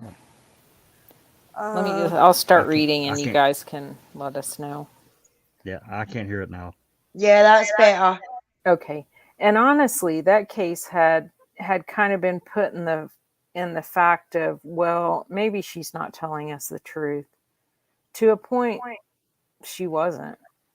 When you hear from her, she'll tell you, the reason I didn't tell Detective Gregory the truth, and it took several times of Detective Gregory going back and talking to her before she told Detective Gregory at least where it happened, and he could verify it. I'll talk about that as the evidence unfolds. What's this freaking evidence they keep talking about? I know there's no evidence. It's crazy. She told Detective Gregory it didn't happen on the northeast side of town. she told him it happened over on basically the west side of town by the city rescue mission, because if she had told the truth about where she was, the people that she cared about would know that she had fallen off the wagon again. Because if she told them she was on the northeast part of town by that Liberty Station apartment complex we mentioned earlier, they would automatically know, well, you're over there smoking drugs again, smoking crack. That is what she told him. Okay, Oh my Galen. God. You guys, for those of you who are more frequent listeners, we've played that for you a couple of times, that interview, just a couple of weeks ago, in fact, where Terry Morris changes her story with Detective Gregory on that third Badger session. So Yeah, but also the 911 call that we played before, which is when she made the complaint against an unknown officer driving the older model police car. The person, her boyfriend, she still was feeling like he was her boyfriend, even though they had broken up a few weeks before and he already had a new girlfriend. Her boyfriend is the one who called 911 on her. They asked him if she was on something. He knew that she was on something. He was there when she was interviewed by 2 or 3 different officers, and she told every single one of them that she was under the influence of crack. So that story makes no sense whatsoever. yeah, That the only reason she lied was so he wouldn't know she was over by Liberty. yeah. I mean, in Rocky Gregory, doesn't he ask her in her second interview, are you sure it wasn't by Liberty? I think it was this. Yeah, I think it was the second one for sure. Well, yeah, it had to be. Yeah, you sure it wasn't over So there by Liberty? he's the one who put Liberty in her head. So, I mean, he tried, if she was lying and it was really over by Liberty, she was lying. When Mm, he said, you sure it wasn't over by Liberty, she would have, seems like she would have responded differently. yeah. But like you said, everyone who's heard the jailhouse interview that starts in the middle, Mm-hmm. the recording starts after they've already gone over the story a couple times. It's super clear what's going on there. Yeah. And it makes what he just said, what dipshit just said, completely a lie. It's just a lie. Yeah, it was their story. Yeah. It's just like the police lights make all the hair look blonde. Yep. Um, Everybody's hair is blonde under the police lights. I mean, they have all these things they say, like things that they actually first mentioned to the women, like, oh, you didn't tell because you were afraid, or you didn't tell because you didn't think anyone would believe you. Yeah, I didn't Mhm. tell because I didn't think anyone would believe me. Yeah, I exactly. mean, the detectives are the first people to say most of those things. It's like Wiegert. I'm just going to come right out and ask you who shot her in the head. It's the Right. same thing. There's a lot of that. With all of these ladies, whenever these 2 detectives get called, they start putting 2 and 2 together and they get 47 every time. Oh, wait. And here's what here's what that found out. What the hell? They found out that at the corner of Northeast 50th and Lincoln, there's an old Surety Life Insurance Company and the Oklahoma County Commissioners Association. Those buildings have video surveillance on the outside. I've never heard anything about the Oklahoma County Commissioners Association video. Those buildings have surveillance on the outside. They've obtained during that day, video surveillance to find out where there or was there or was there not a traffic stop at Northeast 50th and Lincoln, because nowhere in our system does it show anybody stopped anybody at Northeast 50th and Lincoln. And they're skeptical because if a cop's following protocol, there's going to be a stop. Just in case nobody else realizes it, if you're lost and confused, he's jumped back to Janie Liggins again. Dumbass. Sorry. But what they find is, in fact, although the video is very grainy and very hard to see, it is undeniable. An Oklahoma City police car has stopped someone at 50th and Lincoln a little after 2 a.m. on June 18th. Because you can see it. You can see the car. You can see another car. You can see the lights flashing police car.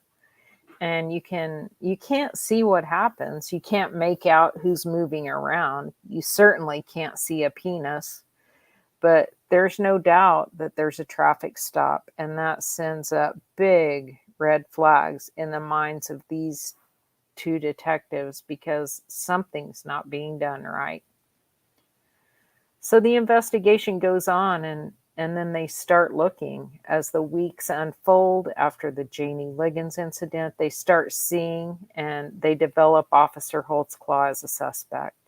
And I'm not going to tell you exactly how they do that, but they get there. There really is no doubt he makes that traffic stop pretty quick into the investigation. Yeah, right when he tells them he did. Exactly. What they don't know is, are there other victims? And so they look. They see he ran in crime information. Who are the women he's come into contact with and run to say, do you have warrants? Do you not?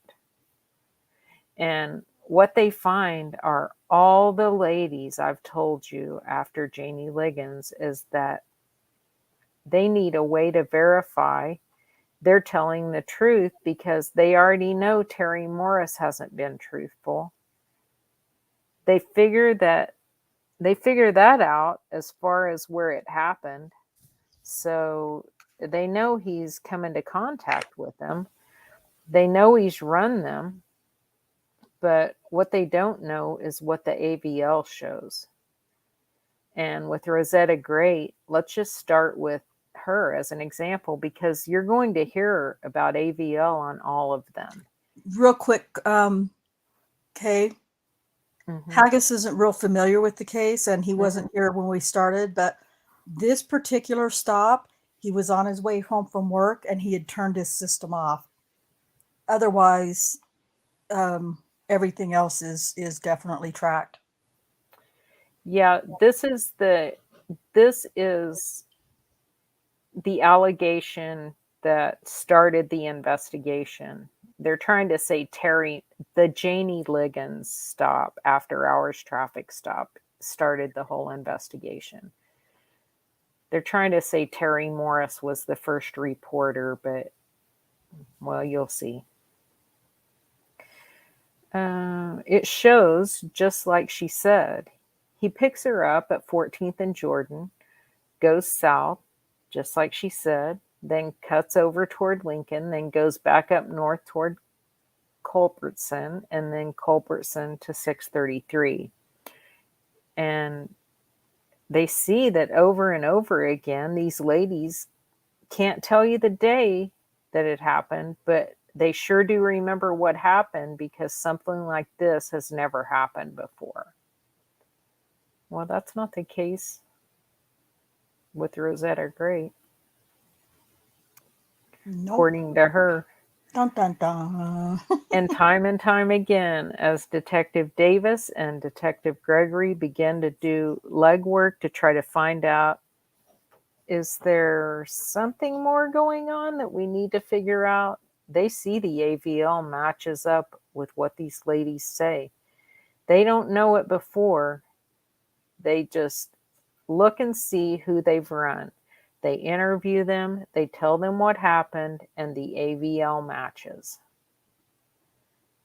At 6:33 Culbertson, Rosetta Great thinks, "Thanks. Officer Holtzclaw has just given her a ride home." And so she starts walking into the house.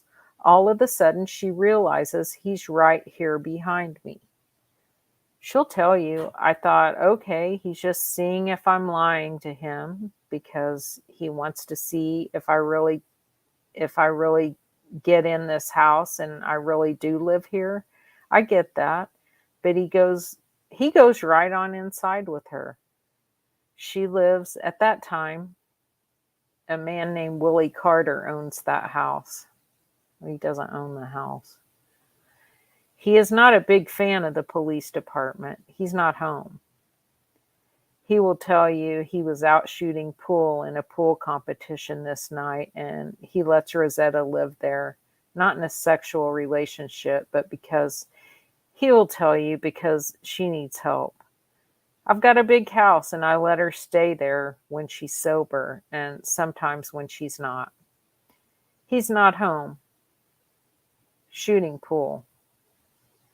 He follows Rosetta Great upstairs to a bedroom that she stays in. In that room, she will tell you how he puts his penis in her mouth and how with Rosetta he has her bend over the bed and he rapes her. By the time the detectives find Rosetta Great, she will tell you, "Who am I going to tell? Who do I call?" Tabitha Barnes will say that Spike patrols 15th and Jordan all the time. "If I make a telephone call, guess who they're going to send to investigate? What do I do?" Rosetta Great will tell you the same thing. "You'll hear from her father." She told him. "You'll hear what he thinks about it." By the time the police learn of Rosetta Great through their work, verify her story through the AVL, Rosetta Great has left Willie Carter's house because she's gone on a binge. Another lady has moved in, and any evidence of this sexual assault that happened in the bedroom has been moved, cleaned, washed, and gone. What the F? What? Okay. Wow. This is creative writing. Maybe when Galen Gigger gets fired, he can get a job at the university teaching creative writing. Now he's got to learn grammar and punctuation first. Well, there's that. Yeah. Another lady has moved in. I don't know anything about that. And just because they didn't find the evidence where she said it was, it's been moved, cleaned, washed, and gone. Yep. That's crazy. Nevertheless, the police get a warrant to go into Willie Carter's house because, I may have mentioned, he's no fan of the police department. And they search it, they take pictures, and Rosetta will talk about those pictures and describe what it is that they're seeing and where that assault occurred inside that house. I apologize for the length, but there's a lot of evidence, folks. Go forward about 11 days to April 25th of 2014, and you're going to hear a lady named Regina Copeland. Regina Copeland in 2014 was a drunk. She had destroyed relationships with her family. She was a drunk. She was driving drunk on the 25th of April, 2014. Officer Holtzclaw initiates a traffic stop because it looks like she's driving drunk at 14th and Kellam on the northeast side of Oklahoma City. He comes in contact with her, and you will see that he puts himself out on a traffic stop. The AVL shows that he is there. The dispatching shows that he is there, and he is running her for warrants. And she'll tell you about the conversation she has. She doesn't want to go to jail. She expects that she is going to jail or at least going to detox, and she sure don't want to do that. She doesn't want to go to jail. As they talk, she pleads with him, "Don't let me leave. Don't let me leave my car right here at 14th and Kellam, because if I leave my car at 14th and Kellam, when I get out, the car ain't going to be here. Okay. That's what's going to happen. And she tells so Officer Holtzclaw does this. He lets a drunk driver says, "Okay, where do you want to go?" I've got a relative who lives at 24th and Miramar, north of 23rd Street, one block by the Oklahoma City School Bus Depot over near I-35. The first road off of I-35 if you come west. I-35 Bus Depot, Miramar. 24th and Miramar. I have a relative. I can park my car there, and then he lets AVL shows. He drives from Kellam to 14th to 24th and Miramar. She says, I drove from Kellam to 24th and Miramar, and I parked my car at my relative's house. I don't go in. I'm estranged from them. What you will then hear is that at the end of that block, there's a house, and you'll see a picture of it that basically has covers over the windows. There's a grassy area. Then there's Miramar, and then there's a fence, and then there are school buses. And the time of this is around 8:30, but it's already dark. 25th of April, 2014. There's a side yard of that house outside of those windows that are covered up with only empty bus depot lot next door. He rapes her. Bends over in the back seat of the car, rapes Regina. It's not an empty bus lot. No, it's not. And it's lit up like a Christmas tree. Like a freaking Christmas tree, you dickhole. Bends her over in the back seat, rapes Regina Copeland, and then leaves. You'll see as AVL that he'll leave from that spot, go down to 23rd, go one block over, go back up, and then this one, you'll actually see an animation of him moving where it shows him stopping at the end of that block for a few moments and then going on. You can decide if that's significant or not. Go ahead about 2 more weeks and you're going to meet a young lady named Sherry Ellis. Sherry Ellis on May 7th of 2014 was cheating on her boyfriend. She was in a long-term relationship with a man named Terry Mack. Terry Mack was a disabled man who'd suffered a stroke sometime before, and their relationship was deteriorating. And she'll tell you she was cheating on him with another man named Edwin Smith. Edwin Smith lives in an area that's relatively close to Creston Heights Elementary, which is an abandoned elementary school. Remember I mentioned Miramar? If you go straight south on Miramar past 23rd Street, keep on going down around 19th Street, there's Creston Heights Elementary. It's boarded up, it's abandoned, it's just there.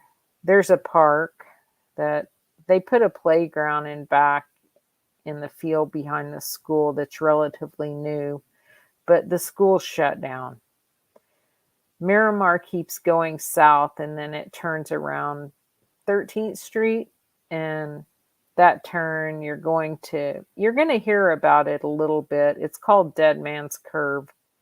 It's a relatively isolated, kind of deserted part. There's a few things around. There's a church. It's not very busy late at night. Sherry Ellis, it may never be busy actually. Sherry Ellis will tell you, why is he intermingling Dead Man's Curve and Sarita Bowen's case with Sherry Ellis? That's weird. I don't know, because I was just thinking, why is he talking about the alleged Dead Man's Curve? That's weird. I guess if these jurors stay confused the whole time and they say penis and vagina enough. Yeah, I know why. Because he's a fucking bell end. That's why.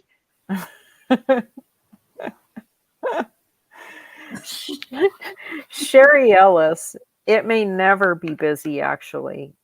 Sherry Ellis will tell you that she's walking from Edwin Smith's house back toward the area where Terry Mack lives after having a sexual rendezvous.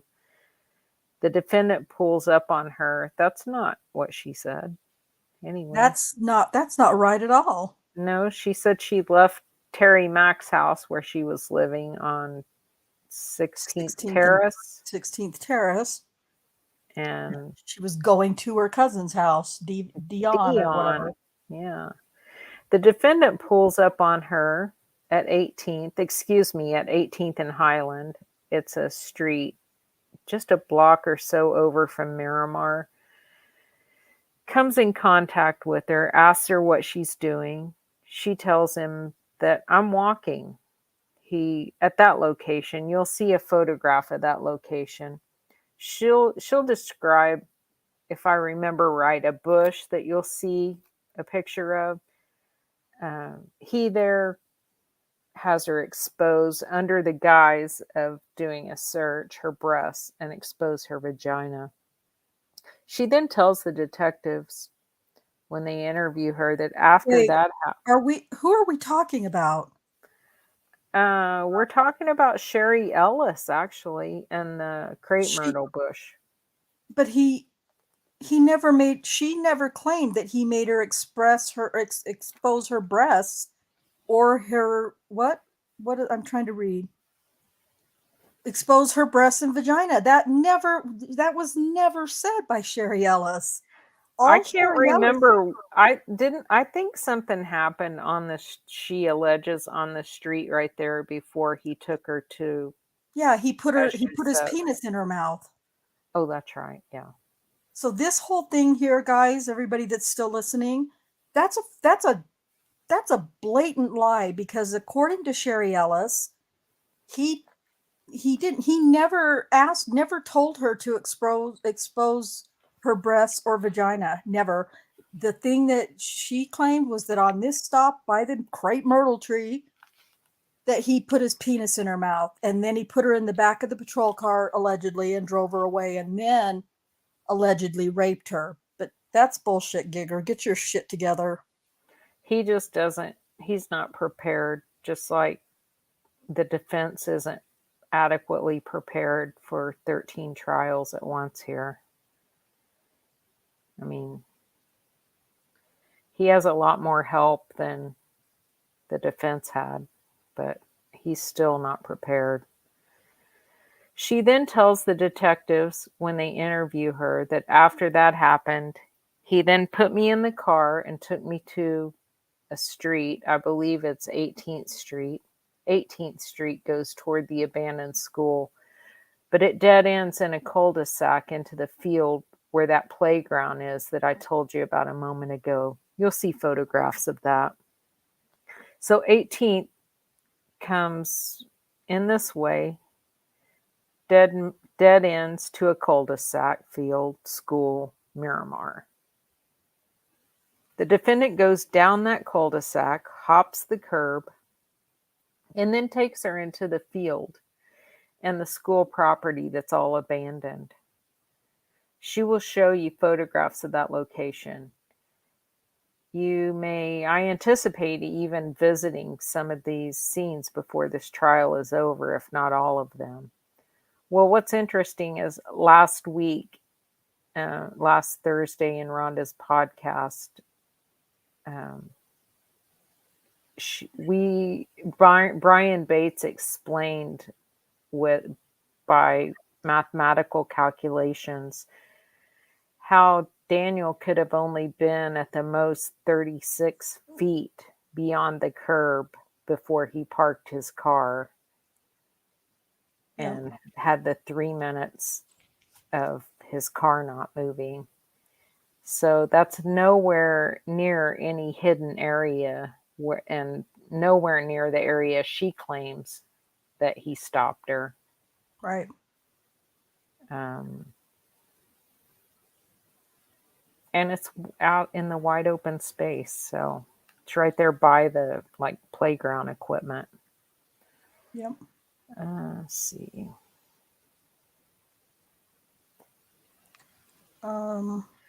There, he bends her over the back seat like he's done before and accomplishes sexual intercourse with Sherry Ellis. I'll tell you that Sherry Ellis believes to this day that the officer who did this is a black man. That's her memory. There's no other black officers whose AVL put them at this location. That you checked out. You'll hear about that. And when the officers, these detectives, checked out Sherry Ellis's account, they looked at the AVL, and sure enough, there's a stop at 18th and Highland, and he goes up to Highland, down the cul-de-sac, and you'll hear about what happens when the AVL, when they go off a city street, what the AVL does, and I'll just let you hear about that. Thank you. Then it shows again the AVL picking up on the other side of the school after she says he's done. She says, I believe he says to her, I'll see you again. He may say, have a nice day. Yeah, She'll tell you got your accusers mixed up, Bigger. She'll tell you what she remembers. Sorry. I don't remember for sure right now which one, what he said, but then it shows him going north on Miramar. The next day, May 8th, I mentioned Terry Morris before. As this investigation goes on, Detective Gregory knows he needs to go talk to Terry Morris again. And through I think 3 separate interviews, Terry Morris finally begins to tell Detective Gregory, yeah, I fell off the wagon and here's what happened. She's at those apartments, Liberty Station apartments, the ones I mentioned before. She tells this time not about a trip toward the homeless shelter over there on the north, on the west side of town, but instead she tells Detective Gregory what he did was take me down to 24th and Lindsay. Make sure I got my locations right. Yeah, 24th and Lindsay, which is, the Oklahoma History Museum. State Capitol's here. To the north and the east, at that intersection of 23rd and Lincoln, is the Oklahoma History Center. Behind that is 24th and Lindsay area. He takes me there. And then he stops behind that museum, she calls it. Behind that museum, he makes me show him my breasts under the guise of searching. He makes me expose my vagina under the guise of searching. And he puts his penis in my mouth. Behind the museum, she called it. His AVL shows him coming to 0 speed at that location. Then, she says, he takes me north and takes me toward what is an empty field. You may not realize it, but there are parts of northeast Oklahoma City, and you may visit them and see pictures of them where houses have been mowed down and there's nothing there. And there are open spaces and fields, despite it being in the middle of Oklahoma City. She says, I think he's going to kill me in that field, and I beg him, please don't drive into that field. If we go in that field, she's thinking she's never coming out. She tells this to Detective Gregory. So instead, she begs him, take me toward my relative's house. So they go down and around the area of 26th and a street called Urban League. She gets out, and then he goes on his way. Again, she's able to tell this detective, and the evidence is going to show that she's able to tell this detective not that she just came in contact with an officer, but that he put her in his car. He drove me here, and then he drove me there. Then he drove me over here, and then he drove me down here. And there's no record of arrests. There's no record of, I found drugs on this person. I need to make a police report. There's no radio call to a dispatcher saying, hey, I need to get into that Varuna system and tell you about the contact I made because this prostitute named Rosetta Great had a crack pipe on her. And even though I'm going to exercise some discretion and not arrest her, I need to document that. She's on 15th and Jordan, the same high crime area. If another cop comes in contact with her, she's a prostitute. Don't let her lie to you. None of that. Just the AVL showing they went where they told the detectives they went. Well, first of all, that's what those field interview cards are for, is to write that stuff down, and then you turn them in, and then they enter the stuff into Varuna. You don't call someone and say, hey, I need to document that shit on my phone. Jesus. Stupid idiots. But wait a minute, did we just jump from Terry He Morris again now to Rosetta Great? He just wants to say, he's just bringing up Rosetta Great so he can say about the crack pipe that Daniel broke, or that he had Rosetta Great break, actually. Oh, God. Okay.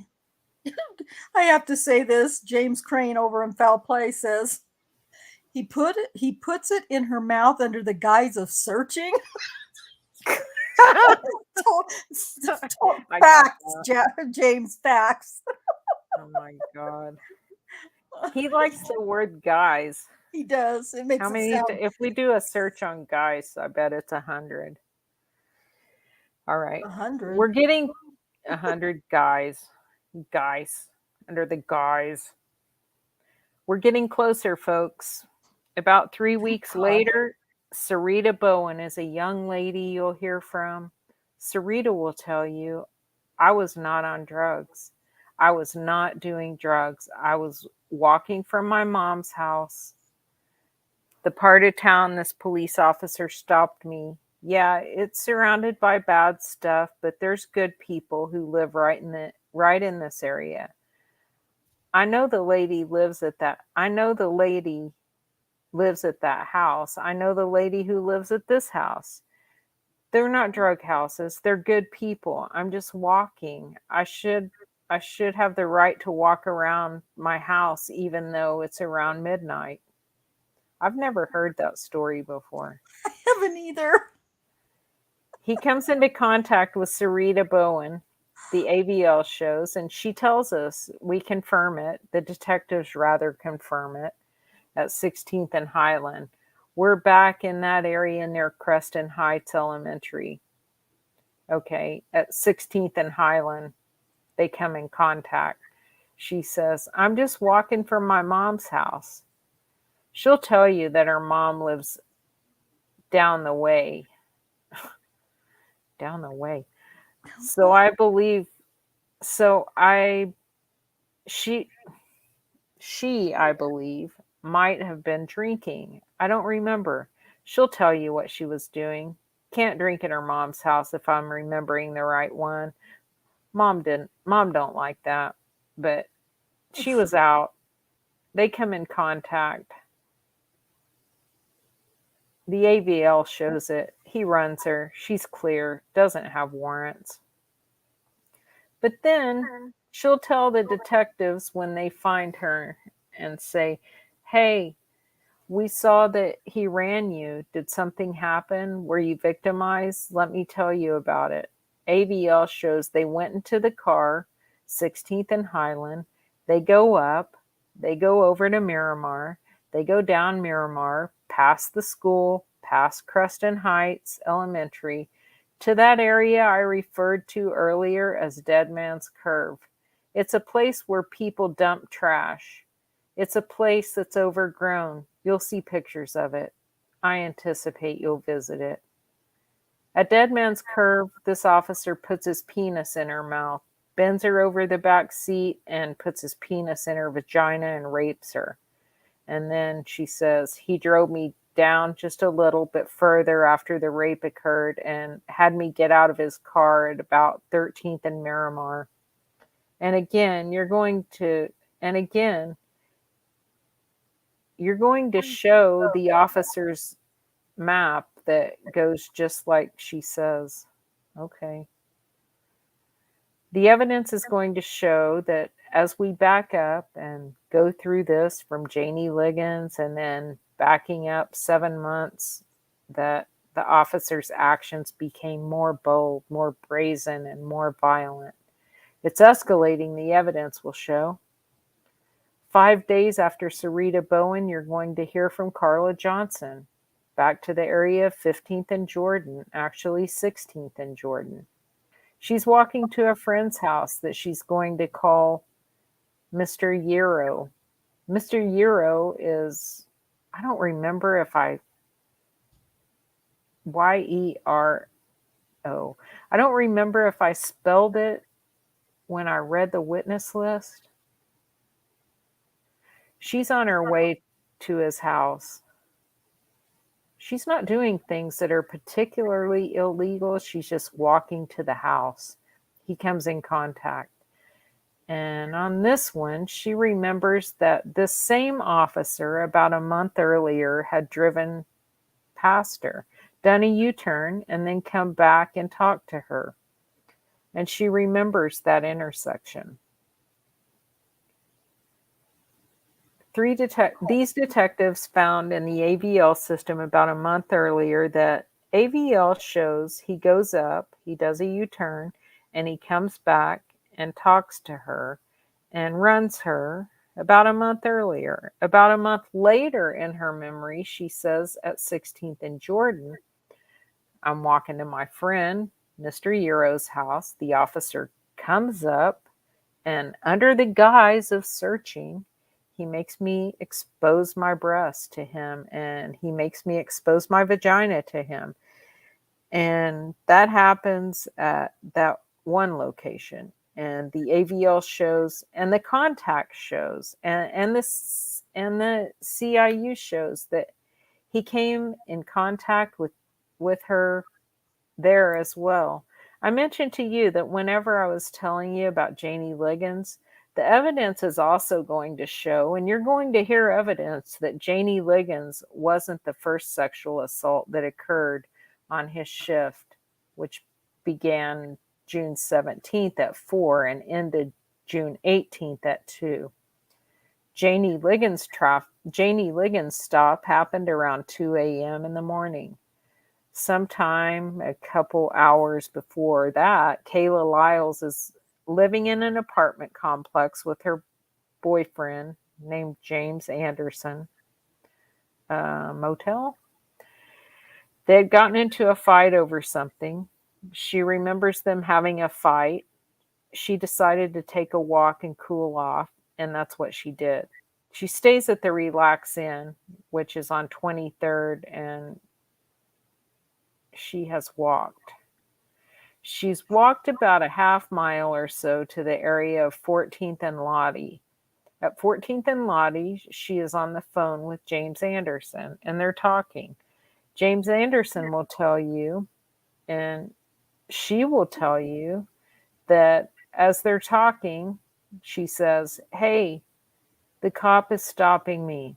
Anderson says, "Stay on the phone. I want to hear what goes on." The phone goes off.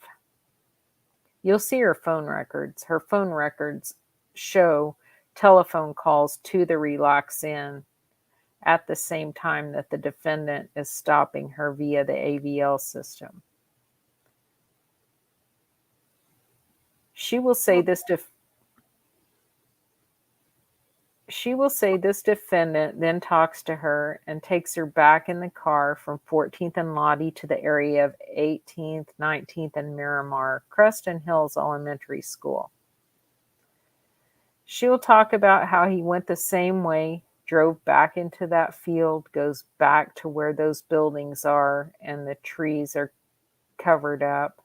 And at that location during This time on the 18th, a couple hours before he comes in contact with Janie Liggins, he has her expose her breasts, expose her vagina. He puts his penis in her mouth. He bends her over the back seat of the car, and he has sex with her. Phone calls are coming from the Relax Inn by James Anderson during this time. She's not answering. She walks back.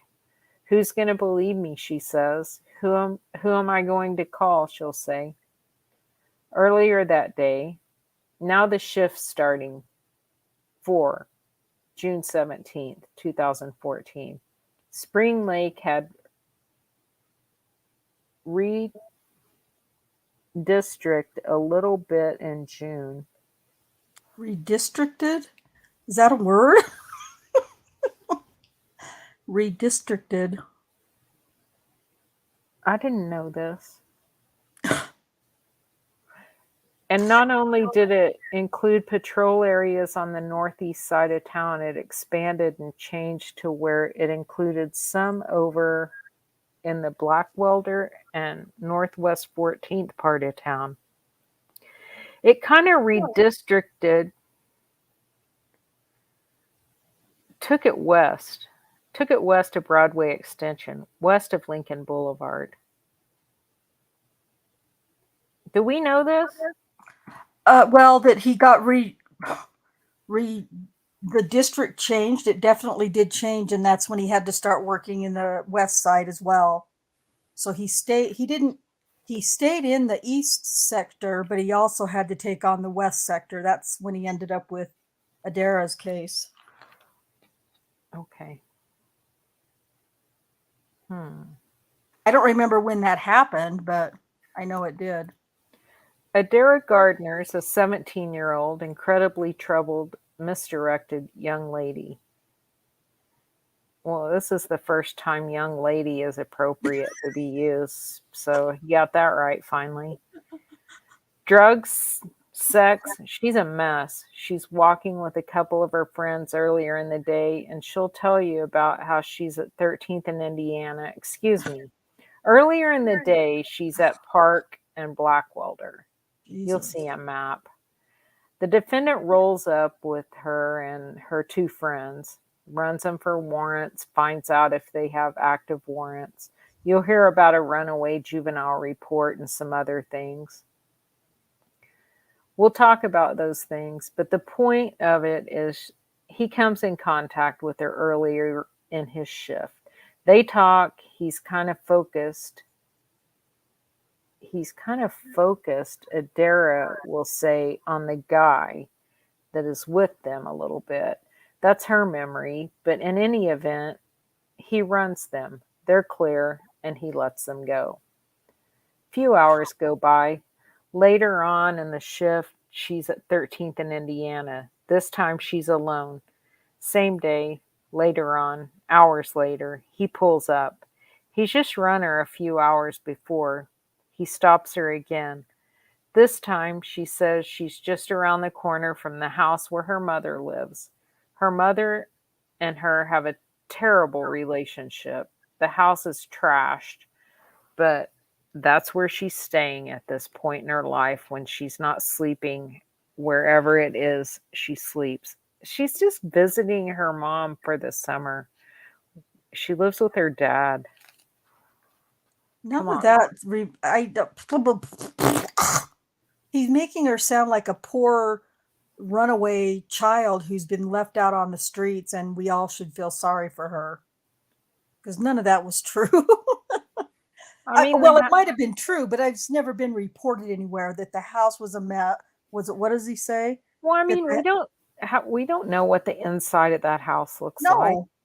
We only know what he's saying. The mudroom or whatever that closed-in front porch looks like, which is trash. It was, but there's not anything in a police report that we've read that says that the house was trashed, that where she's staying that in her life. This is in her life. Her mom did have a terrible relationship, according to her mom. But just I'm trying to look here. The house is trash, but that's where she's staying at this point in her life when she's not sleeping. Wherever it is, she sleeps. That's where I was getting at. There's no indication in a report that we've read or heard that says that she was sleeping wherever it is she sleeps. She was sleeping at her mom's. So he's making her out to be a poor little orphaned young lady, which is just a bunch of, what is it? Well, I Alice, mean, come on. by the nature of her situation and her age at that time and her relationship with her mom, she would, get mad at her mom and then stay gone for 2 or 3 days. But this makes it Right. seem like something different. It does. It makes it, he's saying it like she's been kicked out of her house and she's not allowed to go back there. And so she sleeps wherever she can sleep. And Yeah, he's making her sound like she's a neglected child. neglected child. There you go. Yeah. Oh, I feel this poor wee lassie. She has arguments with her mum, and she has to go and find somewhere else to stay when she has an argument with her mum, and it's really, really bad. And sometimes we don't even know where she sleeps. Yeah. Yeah. Well, I'm sure that sometimes we don't know where she sleeps, but It's just the way he's making the it's whole just his tone. scenario is Yeah. not Yeah. really correct, even according to Adara herself Right. in her deposition. If Adara saw, well, I was going to say if she saw this, she was there, but well, she wasn't in the opening statements, I don't think. But anyway, if Adara had seen or heard that, she'd be pissed because she wouldn't want to be thought of as some random teenage kid that's just wandering the streets aimlessly and Maybe. well, she Yeah, might. the old me child. Yeah, this is just, that's what I was saying. Go, Alice, because I was saying this is just a load of Bullshit. oh, Bollocks. I was going to Bollocks. say bullshit, but I wanted you to say bollocks. Okay. Bullshit, Here we bollocks, and he's a bell end. Hmm. Which is another name for a dickhead, so. Okay. Sweet. I'm going to start speaking in Scottish. That's funny. All right. He picks her up at 13th in Indiana, and you'll see the AVL map. And he takes her just basically around the corner to her house. And she says that he's trying to find out, do you really live here? I think you're lying to me. I don't think you really live here. You can't get into the door of the house because when you see pictures, you'll understand it doesn't work. The way you get in is you pry it open. Well, yeah, she left her key in the house. So that's the way you secure the house, and that's the way you get into the house. And that's her lifestyle, and that's bullshit. You'll see a covered porch. You'll see a covered porch on the front of that house. It's filled with junk.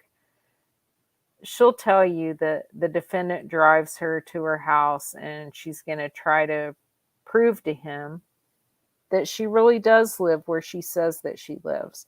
And he's following her, but when they get to the enclosed porch and there's an old ratty screen door, it's kind of hanging on the hinges, but it closes and they are obscured from view.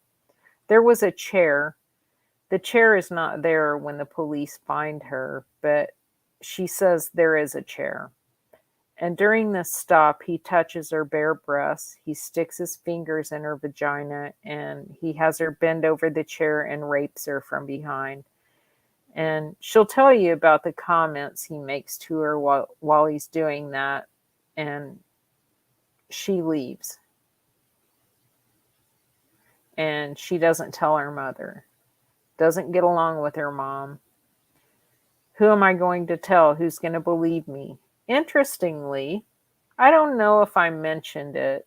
He also puts his fingers inside of her on that porch. Yeah, you mentioned it.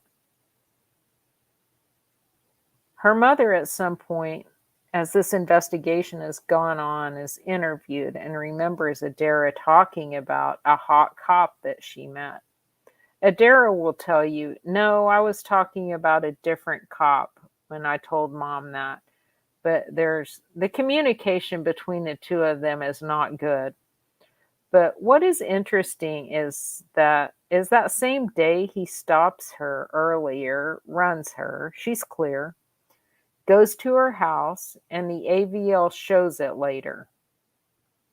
That same day, what the hell? What was that description of? Okay, whatever. Maybe you guys got it. I'm lost. That same day, before he goes to Creston Heights with Kayla Lyles and before he stops Janie Liggins after his shift is over and he's turned everything off, that same day at 11:42 p.m., Adara Gardner's mother is home. Adara doesn't have a phone, but she has given this officer, as she's trying to prove she is who she is and she lives where she lives, her mother's phone number.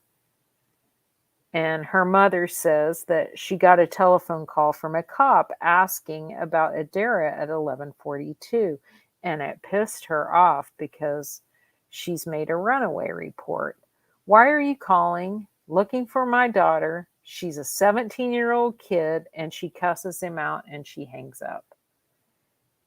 It makes her so mad that she took a screenshot of that telephone call on her telephone and still had it when these detectives find her. That's not the truth of how that happened. I think I can find my old cell phone and get you a screenshot. I'll have to look for it. And interestingly, evidence is going to show that from the defendant's phone records, he makes a phone call on his phone records to Adara Gardner's mother. Her name is Amanda Gates, just like she said. And the evidence is also going to show that at the same time he's making that phone call at 11:42, he is driving down the street and stopping at the end while he's on the phone. Why does he make that sound so nefarious? Like, hopefully Scott Adams is going to say what he was really doing. God, I cannot wait to hear from Scott Adams because I am like dying right now. You guys, I promise you, to those of you who are listening, this has been the most whack opening statement I think I've ever heard in any trial. I don't know. I mean, if you agree with me, put a 1 in your chat because I can't. I'm like so confused by this opening statement. It's not.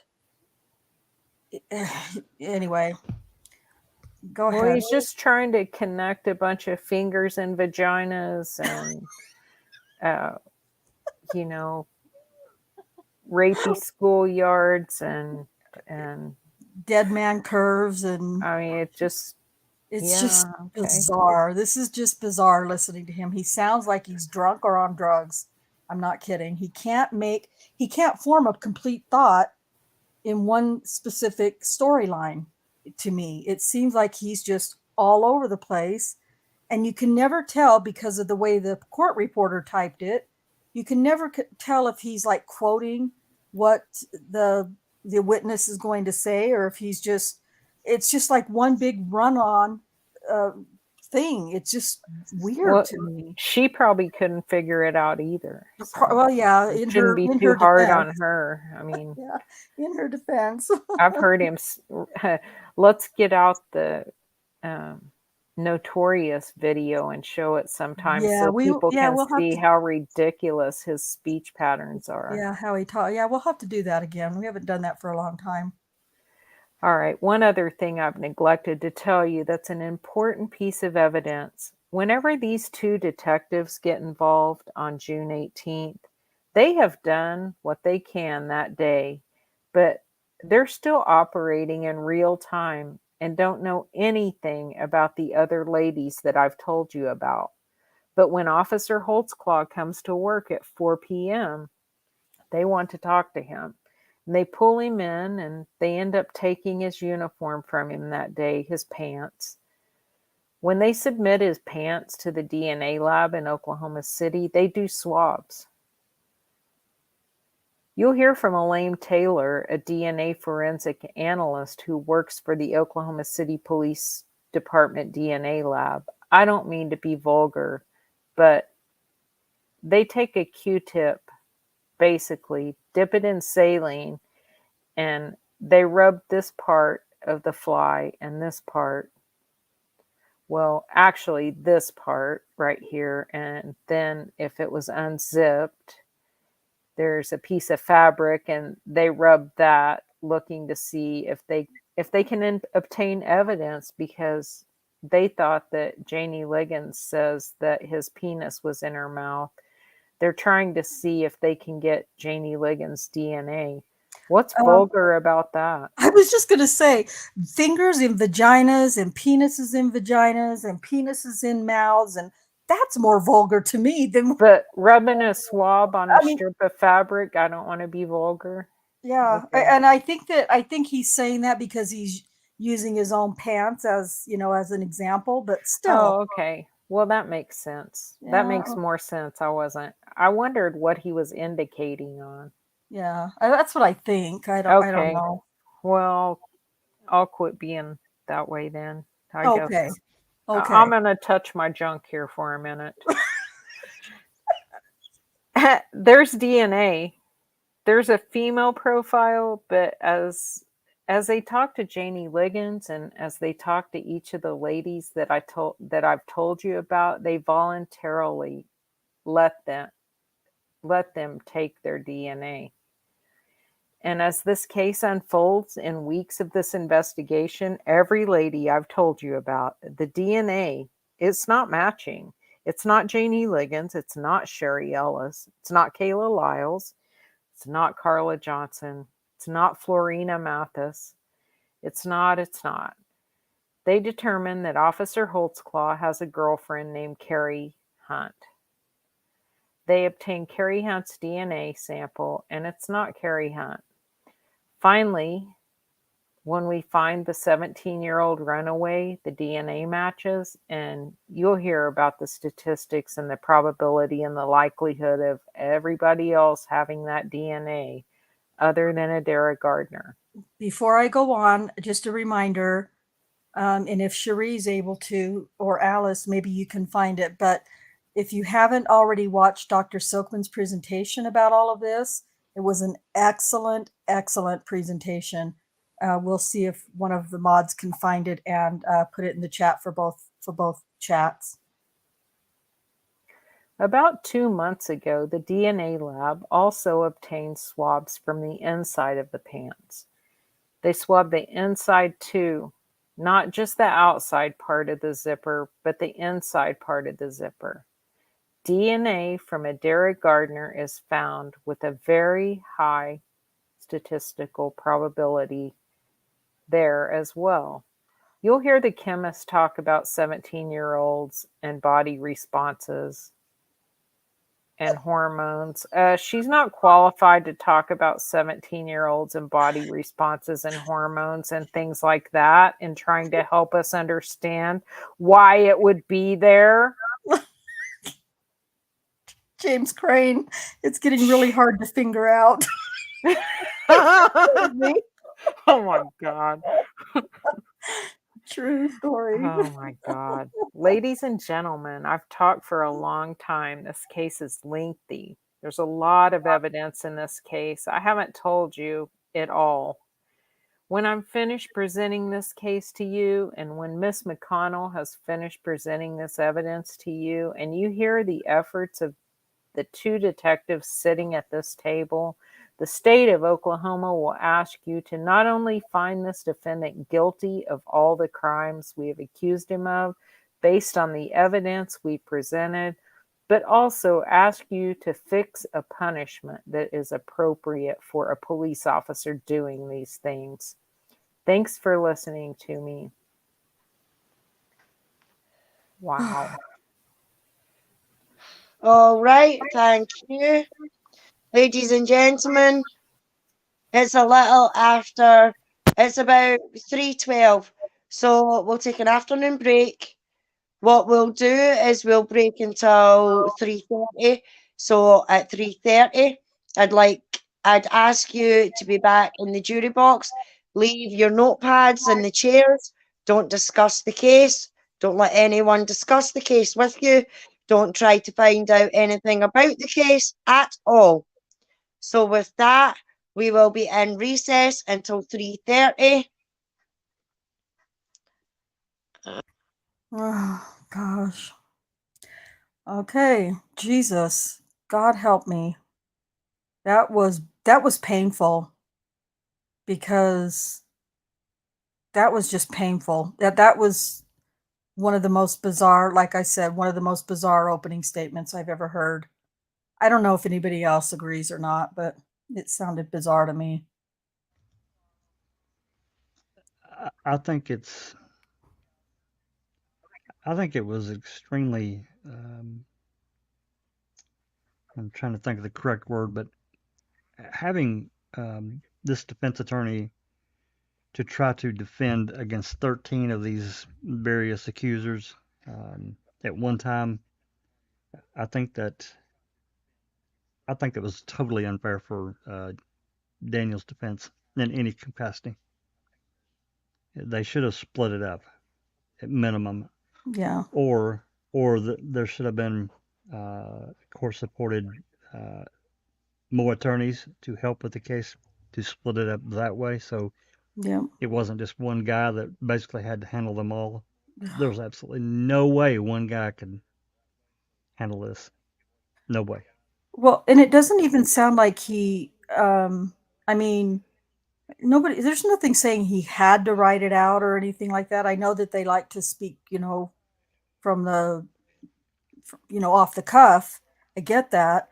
But when you're doing this many accusations with this many different locations and etc., it's we try to talk about it too. And as soon as you mention one thing, it does lead you into another thing.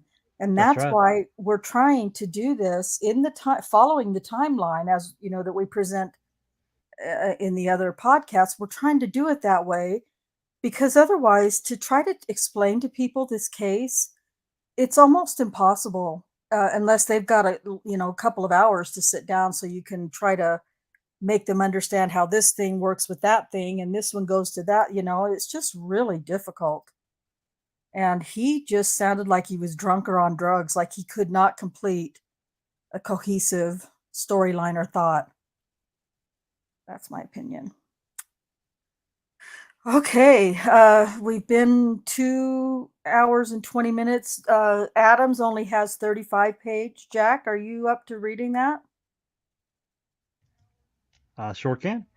Okay. You don't have to. I just want to. No, not a Okay. problem. All right, let me share that other screen. I've been kind of sucking at keeping I'll, up with the scrolling, but oopsie. I'll just read from From what you have on mine. StreamYard. From StreamYard, Okay. yeah. All right. Um,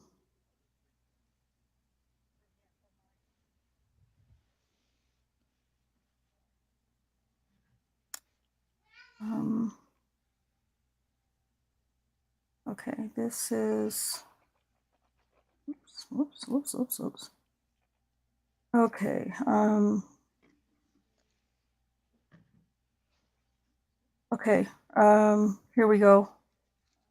Alice, do you want to do the court part for me?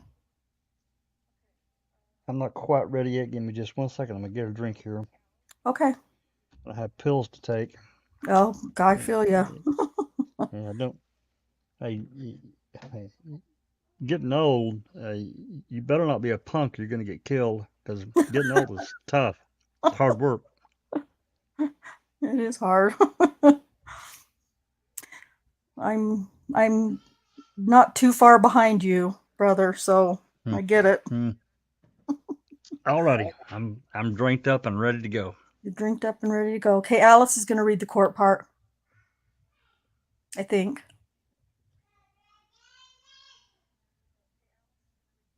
Maybe.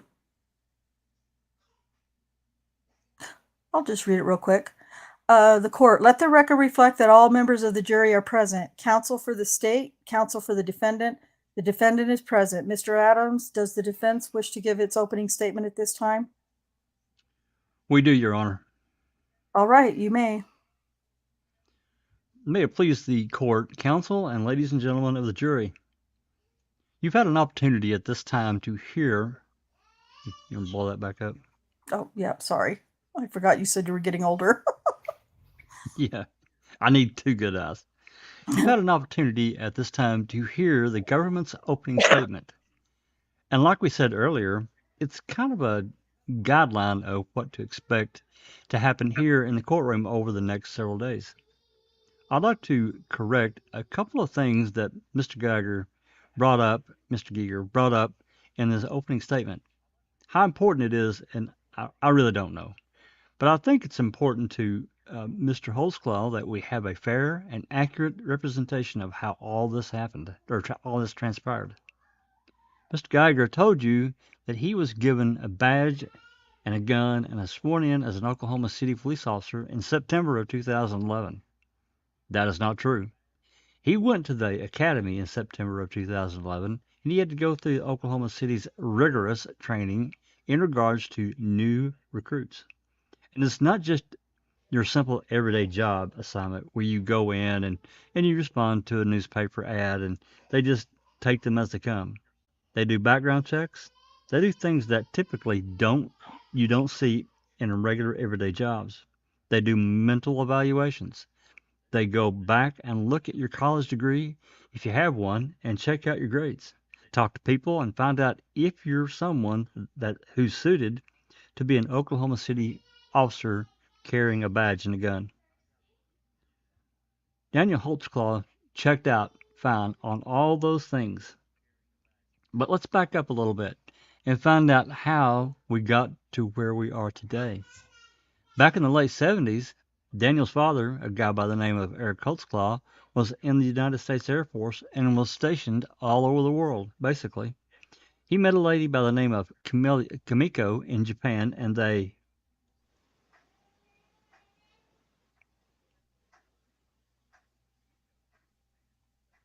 Line 7. By Mr. Geiger. Mr. Giger, may we approach? Eventually got married. I'm sorry. Come on up. Mr. Giger, I realize it's opening, but I don't know that it's relevant to go into the 1970s and the family history of Mr. Holtzclaw, nor would it be admissible at trial. I'm just giving a background of who he is and where he grew up because I think it's going to become relevant to this case. Overruled. As I was saying, he met Kimiko over in Japan, eventually married Kimiko, and they had a daughter by the name of Julie. A daughter by the name of Jennifer, and then Daniel Holtzclaw was born in 1986 in Guam. And Daniel moved to the United States when he was about 9 years old with his parents, Mr. and Mrs. Holtzclaw, and they lived in Enid, Oklahoma throughout his entire life until he eventually goes off to college. While Daniel was in high school and in Enid High School, he was an All-American football player and won awards for football and academics and had absolutely zero contact whatsoever with law enforcement. Never was in any trouble at all.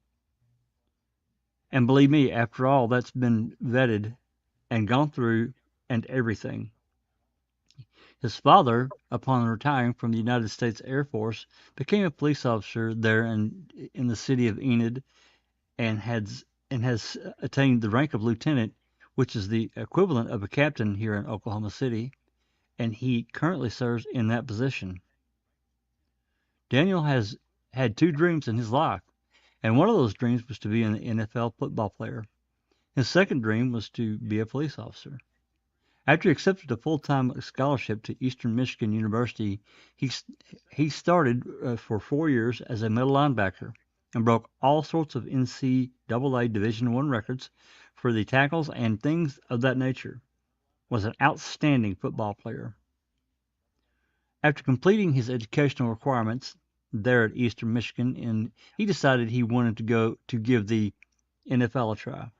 Unfortunately, unlike most young men in that situation, he didn't make it.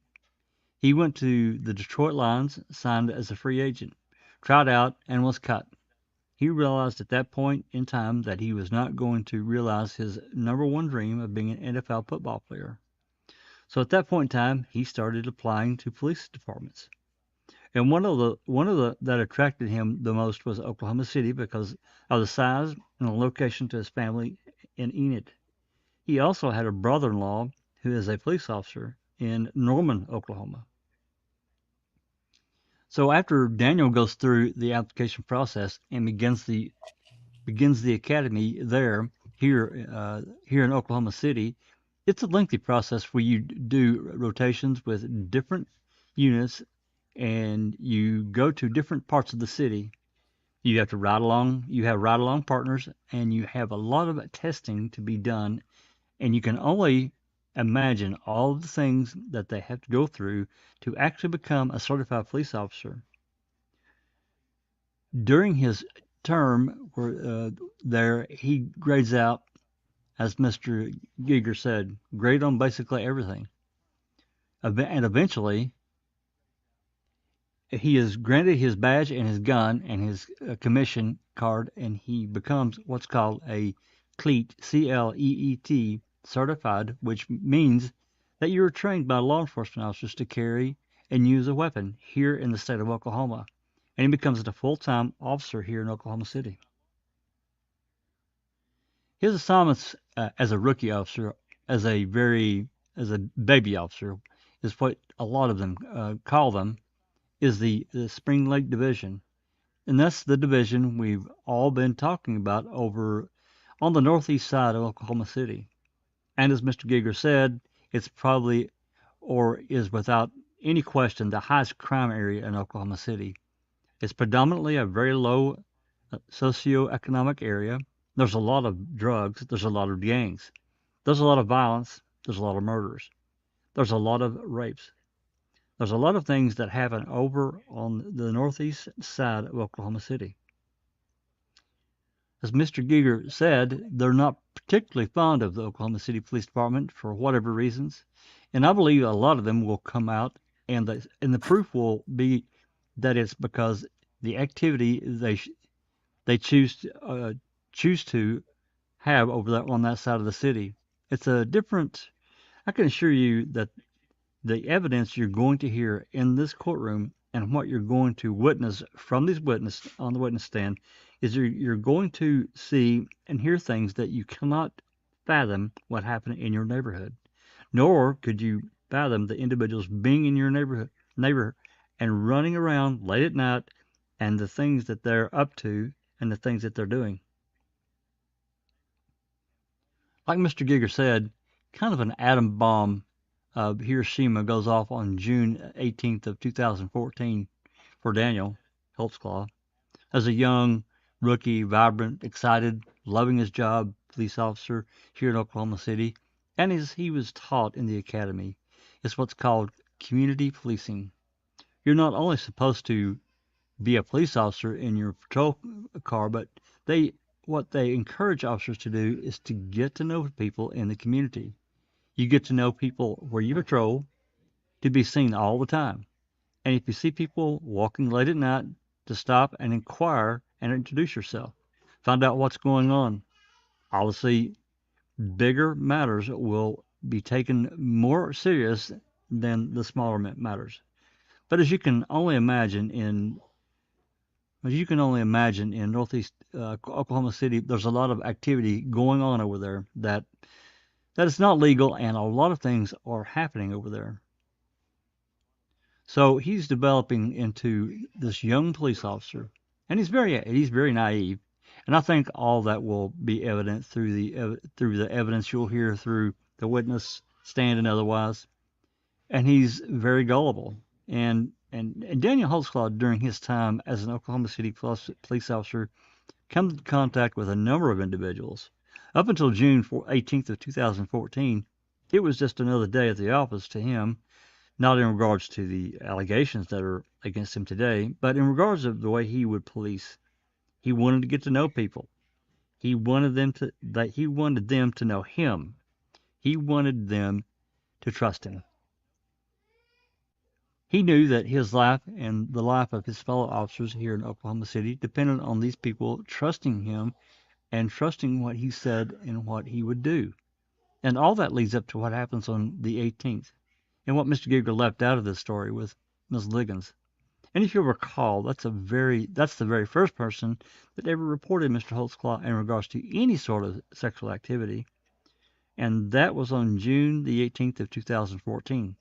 I know that there's been the lady named Terry Morris that I'm going to get to in a minute and explain that, but I want you to take it into context so we can all understand it. What you're going to hear and what the evidence is going to be is that on June the 18th of 2014, after 2 in the morning, Mr. Holtzclaw, Daniel Holtzclaw, had worked that 8 to 4 shift that we talked about, and he works 8 p.m. to 2 a.m. in the morning. He was tired, and it was something very unusual for him, but he was exhausted from everything he'd been going through. And he logged off his computer, and when he did that, it deactivates what's talked about, the ABL and all the other systems that are in the police car. There's not going to be any of these other counts or any other charges where this has occurred. When he does that, he's still a police officer. He's still in his car, and he's still in uniform with his gun and on and everything. But he's headed home, and as he's headed home, he notices a vehicle that's swerving all over the road, and he pulls that vehicle over, and that is Janine Liggins. That's the lady that gets this whole thing rolling here. What Mr. Giger left out for you, and that I think is very important to note, is that she says she's that third party friend at a third party friend's house, and she's over there, and she's just playing some dominoes and stuff. But when she's interviewed on the 18th of June 2014 about what happened and about her interaction with the Oklahoma City police officer, she tells this detective here, who's sitting here in the courtroom, Detective Davis, that she had smoked 2 marijuana joint cigarettes, and so she is high. Now later on, when she testifies, she says she just has a puff, but when she's immediately asked about when she's reporting this event, she says that she has smoked 2 marijuana cigarettes. In addition to that, she admits that she had taken, she says, some Tylenol PM or aspirin PM that makes you drowsy and sleepy. She said all she had in her cup was some Kool-Aid. Now fast forward to right a little bit after 2 in the morning. She's pulled over by Daniel Holtzclaw as he sees her swerving down 50th Street and activates his lights right after 50th. He pulls her over, has her, approaches, and gets out and approaches the car. And he can notice something's just not right. But again, he knows all the paperwork he's going to have to go through, and the several hours it's going to take him if he's going to take someone to jail. So he's talking to her and telling her, "Hey, have you had anything to drink? What are you doing? Where are you headed?" And she's trying to explain to him, and then he says, Then she says, "I don't have a driver's license. I don't have the legal authority to drive here in the city of Oklahoma or anywhere for that matter." Said, "Okay, well, go step back here in my squad car," and puts her in a squad car. And at this point, it is an arrestable offense. He goes back to her car and, he goes back to her car and checks it out to determine whether or not there's any illegal narcotics. And you've heard about the area he works in. It's not unusual for all of him to find something.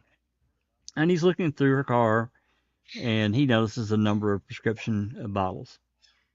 But they are made out but they're made out to Janine Liggins. And one of the prescription bottles is hydrocodone, a very well-known painkiller that is not only used here but all over the United States.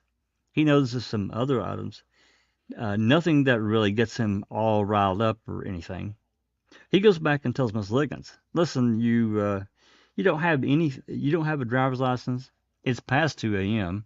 In the morning, and I don't think it's good for you to be out here on the road by yourself, and you need to go." Now, again, he doesn't have his AVL on. He's not radioing her in or anything like that, and he lets her go. There will be a videotape that will be introduced into evidence, and as Mr. Giger said, it's very fuzzy and very grainy. All you can really see is what appears to be an Oklahoma City police car with his lights going on, and you can see what appears to be a car in front of it. But other than that, in regards to any movement or anything, I would suggest it's virtually impossible to see anything. But it does confirm that there was a stop there at 50th and Lincoln. Daniel Holtzclaw goes ahead and goes on home. In the process of all this, you've heard the things that Ms. Liggins has done after the stop, because where she goes and reports a crime has been committed. Mr. Holtzclaw knows nothing about that. Daniel Holtzclaw comes back on the 18th at 4 in the afternoon for what's called a lineup. And it's a lot of like we're dealing with here today. Everyone lines up, and you're kind of a roll call, whether or not you're there or not. And Daniel Holtzclaw is dressed in his uniform, ready to go to work at 4 in the afternoon. And roll call, he's called out. He's told, "Hey, we've got some people here that want to see you." Well, Daniel Holtzclaw goes back, and there are 2 detectives that want to talk to him. And he knows that they're from the sex crimes because that's what they do. And everyone knows that in Oklahoma City. Then he goes in there, and they have a video camera running, and they're videotaping everything that Daniel Holtzclaw is saying. And the very first thing they want to know is, did you come into contact with an individual by the name of Janie Liggins? Now, at this point in time, the evidence is crystal clear.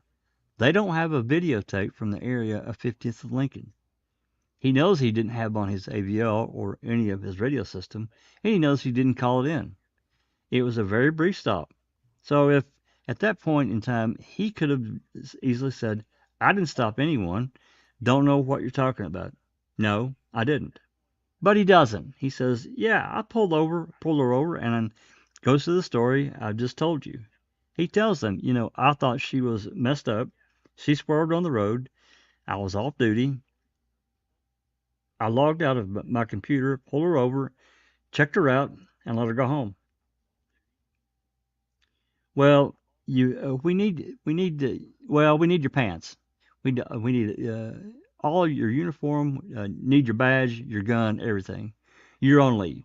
And Daniel complies and gives them everything. They then want to talk to him more and get some more details about him, about his police activities and everything. And this interview goes on for a long period of time, and it's all videotaped. I will challenge at this point in time for the DA's office, for the police department, and for anyone that matters to bring one bit of evidence where Daniel Holtzclaw lied to the detectives at any time during the interview. Mr. Giger, argument, Your Honor. All right, sustained. The evidence will be that he told the truth to every single question that was asked of him on June the 18th of 2014. And then after Daniel was put on leave, he's out of the picture. He doesn't have access to the computers. He doesn't have access to anything at the Oklahoma City Police Department. In fact, he's forbidden from doing anything like that, and he's forbidden from acting like a police officer. What happens then is how this thing gets out of control is during the investigation of Janie Liggins. They go back and they took a look at Daniel Holtzclaw, and of course, we talked about the AVL. that little GPS system that's in all the squad cars. Again, it has to be, your computer has to be logged in for it to be working. They go back to to when uh, he calls people like if he calls in John Smith, date of birth, and wants to run a records check. Well, they go in and they narrow it down to at first to for about 30 days to determine if any basically any female he'd had contact with, and then they would follow up on and do follow-up investigations. And again, on June the 18th of 2014, the only person in the world who's identified Daniel Holtzclaw or made a complaint to the Oklahoma City Police Department is Janie Liggins. No others. And then what happens is, and this is where the investigation and evidence, to be clear, this is where the investigation goes awry. When they approach an individual, a female individual that had any contact with Daniel Holtzclaw, they don't just go to them with an open-ended questions and ask them about have you had any contact with any officers or things of that nature. They go up and they say to each and every female that they could get their hands on. First, they had to locate them, which was difficult in that of itself. Whenever they could, and whenever they got a hold of them, they would say, "We have a tip that you have been sexually assaulted by an Oklahoma City police officer." Wow. Now, a lot of women say that I don't know what you're talking about. Nothing like that happened to me. But then we come down to actually to 12. Let me start that again. But then we come down to actually the 12 that we're dealing with here today. And what that evidence is going to be replete and throughout all this is that each and every one of these people have street smarts like you can't even imagine. Now let's go back to the one that was Terry Morris. She's the one that they talk about that had actually made a complaint about being sexually assaulted prior to June the 18th. Let's put it into perspective. What actually happens on that day, is on May 24th, 2014, she's involved in a violent domestic dispute with another man, and it's in public. It's out there. It's out on the street, and she's admittedly been smoking crack, and she's out of it as other people have described. And when she's approached by the police and asked, and she knows she's going to jail, she's been down this road multiple times, convicted felon, looking at doing some serious time. And when she's approached by a police officer on May the 24th of 2014, is the very first time she ever says, "I was sexual assaulted and raped by an Oklahoma City police officer 2 days ago." 2 days ago. The police officer on the scene on May the 24th of 2014 calls in sex crimes detectives and says, "We have a potential victim by one of our own." So they take her story and they try to match it up with anything they can match up. Radio calls, CAD calls, Verona runs, AVLs, anything. And they can't find anything. And she's also saying it happens down here at the city rescue mission down here in downtown Oklahoma City, nowhere near the northeast side. Well, that doesn't fit. So they just move on and keep going to these other women. And she's just kind of hanging out there. And so they get to the other women. Then that very next woman that they find is Shadarian Hill. Can we stop a minute? Yep, yes, please. Sure. That's incorrect. That's completely incorrect. They can't. I mean, they have Sherry Ellis, who they see that he's done a Verona check on a few times, but they know that they can't really even have a case if they don't get Terry Morris on the hook. So they absolutely do not leave her alone. That's unfortunate. Yeah, and it was maybe one of the biggest problems with this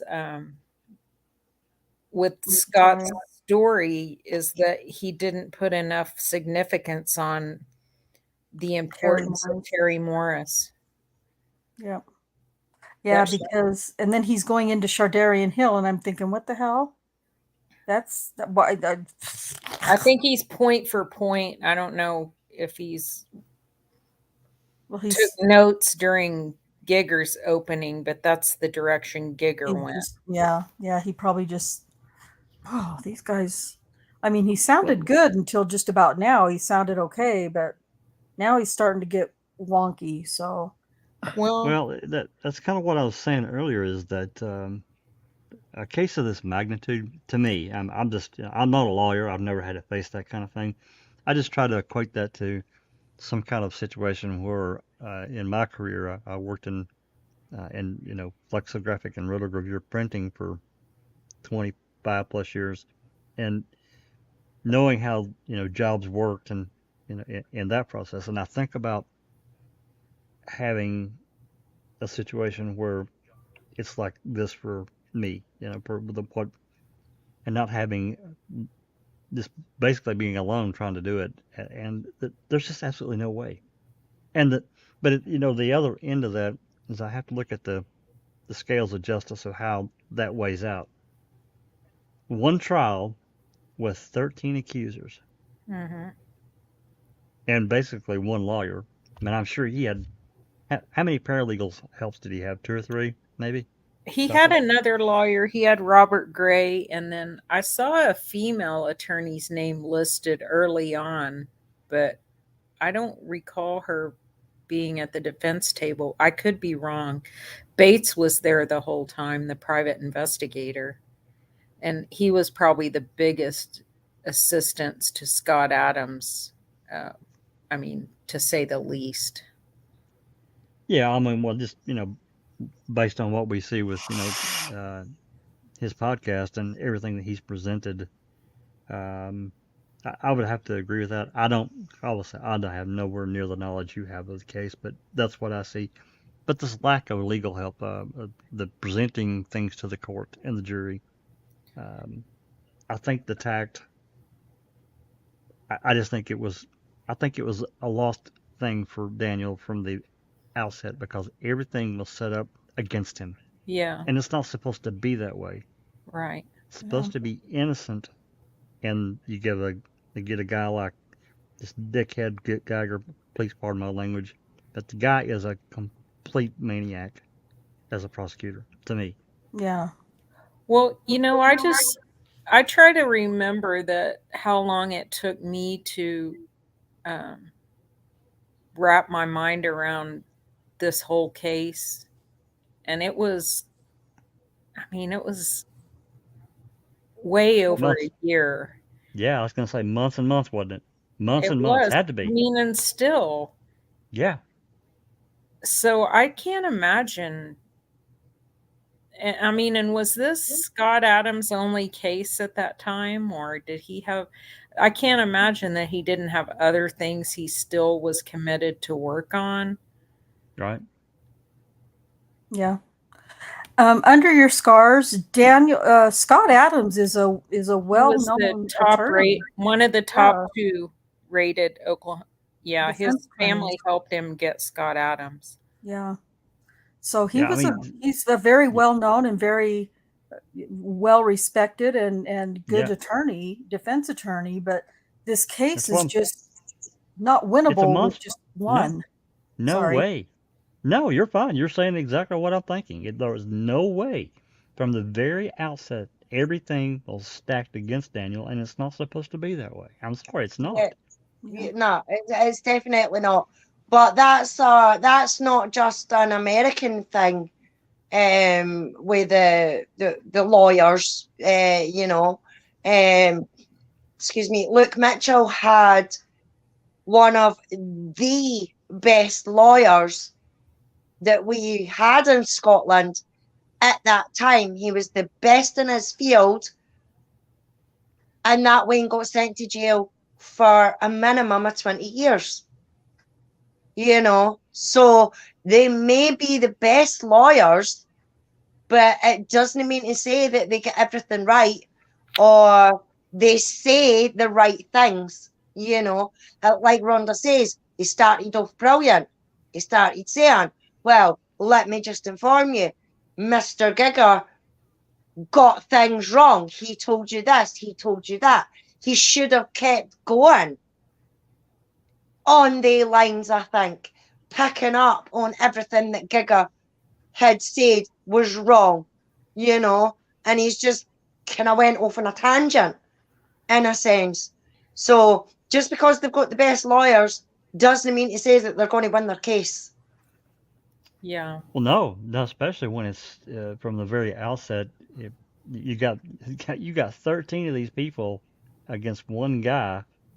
The very odds of that, just looking at the outset, no matter basically what they produce, is a loser, especially in this kind of case. Sexual Yeah. assault, abuse. He's got the power, they don't. He's got the gun, they don't. It, I'm sorry.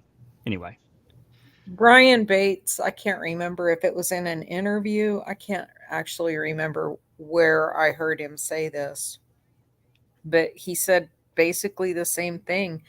Daniel never had a chance. He was never going to be able to win this. no, The media had already convicted him. yeah. The Me Too movement was Oh, yes. Black Lives Matter had just fired up and we're really Yep. getting going for legitimate reasons. But, like some of those organizations, they don't look at each individual case. They kind of have No. a mission of police officers screwing with black citizens. Check. Screw Well, yeah, this. they all get painted with the same brush, Yeah. And that's and unfortunate. you can't do that. Each Well, I case is mean, it unique. makes advocacy kind of a joke. But it does. It robs them of their specific. It should be a specific mission, and Mhm. each case is unique, and it has to be taken on its merits. It can't just be, well, say we got another cop over here, and just believe what others that were there had a reason to do that. I've always believed. I believed really from the outset that the Oklahoma City police and government were trying to diffuse any potential situations with the Black Lives Movement, the Me Too movement, all of that. They were trying to diffuse that by stringing Daniel up and hanging him from the highest tree, which is exactly what, Yeah. to me, that's what they did. Yeah, that's exactly what they were going after. They weren't caring whether he was innocent or no. It was the sign Yep. of the times, and everything like that as well, you know. Yep. And I mean, you're right, Jack. Yeah, he lost right from the beginning, you know. Like you say, he had one, maybe two lawyers at most having to go through all that information on 13 different witnesses and accusers and everything like that. You know what I mean? It's a lot for one man to do. No way. That's absolutely But no way. There's too much detail. yeah, yeah. But in saying that, he was being paid to do his job. And if part of his job is hiring people to help him go through that information, then that's what he needed to do. I mean, in my opinion, Daniel was let down by his lawyer. Period. And I mean, I'll give him his due. Yeah, he tried, but it's the same when it comes to we can't tar every police officer with the same brush. Well, Right. I'm sorry, but sometimes we can, because those good officers that see the bad shit happening with the bad apples don't open their mouth and say anything. So to me, they're just as bad. You know what I mean? If it was maybe made easier for them to come forward, maybe anonymously, you know, or something like that. But it needs to be made easier for decent cops, because there are decent cops. Yes, Yes. there are. But Absolutely. when they stay quiet and they stay, it makes them complicit.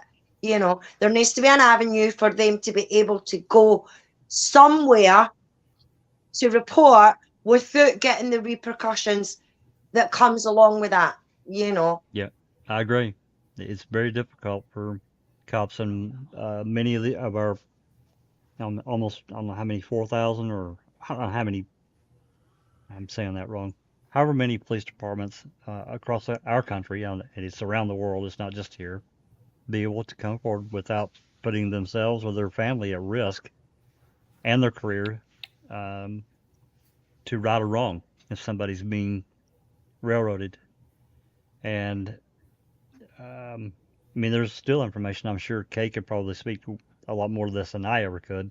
It's the same way in the Avery and Dassey cases. Information you can't get that the lawyer was never given.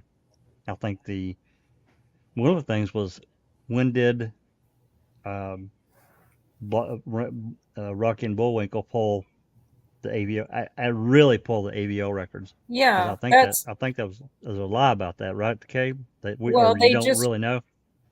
they're saying that Kim's saying, "Oh, I documented, I think she gave 5 different dates that she pulled AVL when Scott Adams asked." This is during trial, actually, because they keep talking about the AVL, the AVL, the AVL. So Right. Scott sends a letter asking for when the AVL was pulled and by who. And apparently Rocky was out of town, so Kim says. So she just, went through her girls and gave 5 dates and said she didn't have documentation of the other. Well, I mean, I guess Scott Adams didn't know or didn't understand how how the software works with programs like these. Right. There are edit logs. There should be an audit trail. is. Audit I mean, log. every key strike, they should be able to tell you who performed every key strike at what time. So That's they right. should be able. They got away with not producing a report. And I mean, I believe his letter asked for the right stuff, but he didn't, when he only got this bullshit report with 5 dates and a note that Rocky was out of town and this is all that I documented. He didn't say that's not what I'm talking about. Right. He should have pushed it further, even if he had went to the judge and said, "Look, they're not providing me with the what I've asked for," and But forced the issue. Kim knew that she knew what she was doing. So that is misconduct right there. It is. It's malfeasance. I mean, to me, it is. But Well, it what was that? absolutely is. I mean, I know she's not very techno, but she knew that she was hiding that. She knows. Absolutely. She's been Yes. doing this for long enough. She's been in enough trials where things like that have come into play. You cannot tell me that she didn't know what she was doing. And just to think that she outsmarted Scott Adams is scary as shit. It is. But then again, I think that this being overwhelmed with, whatever was in Scott's mind, because I think he is a good lawyer in any given specifics. I think if he had, if this had been split up, that he had, 3, maybe 4 at most of these accusers, another lawyer had another, and so on and so forth, that they all were responsible for. And, I also, maybe he could go go ahead. ahead. Well, I was just going to say, maybe if he was, even if he had the 3 or 4, he still was the main lawyer, the lawyer that was responsible for the other 2 and checking their work, but he didn't have to have all the detail that they would go and get.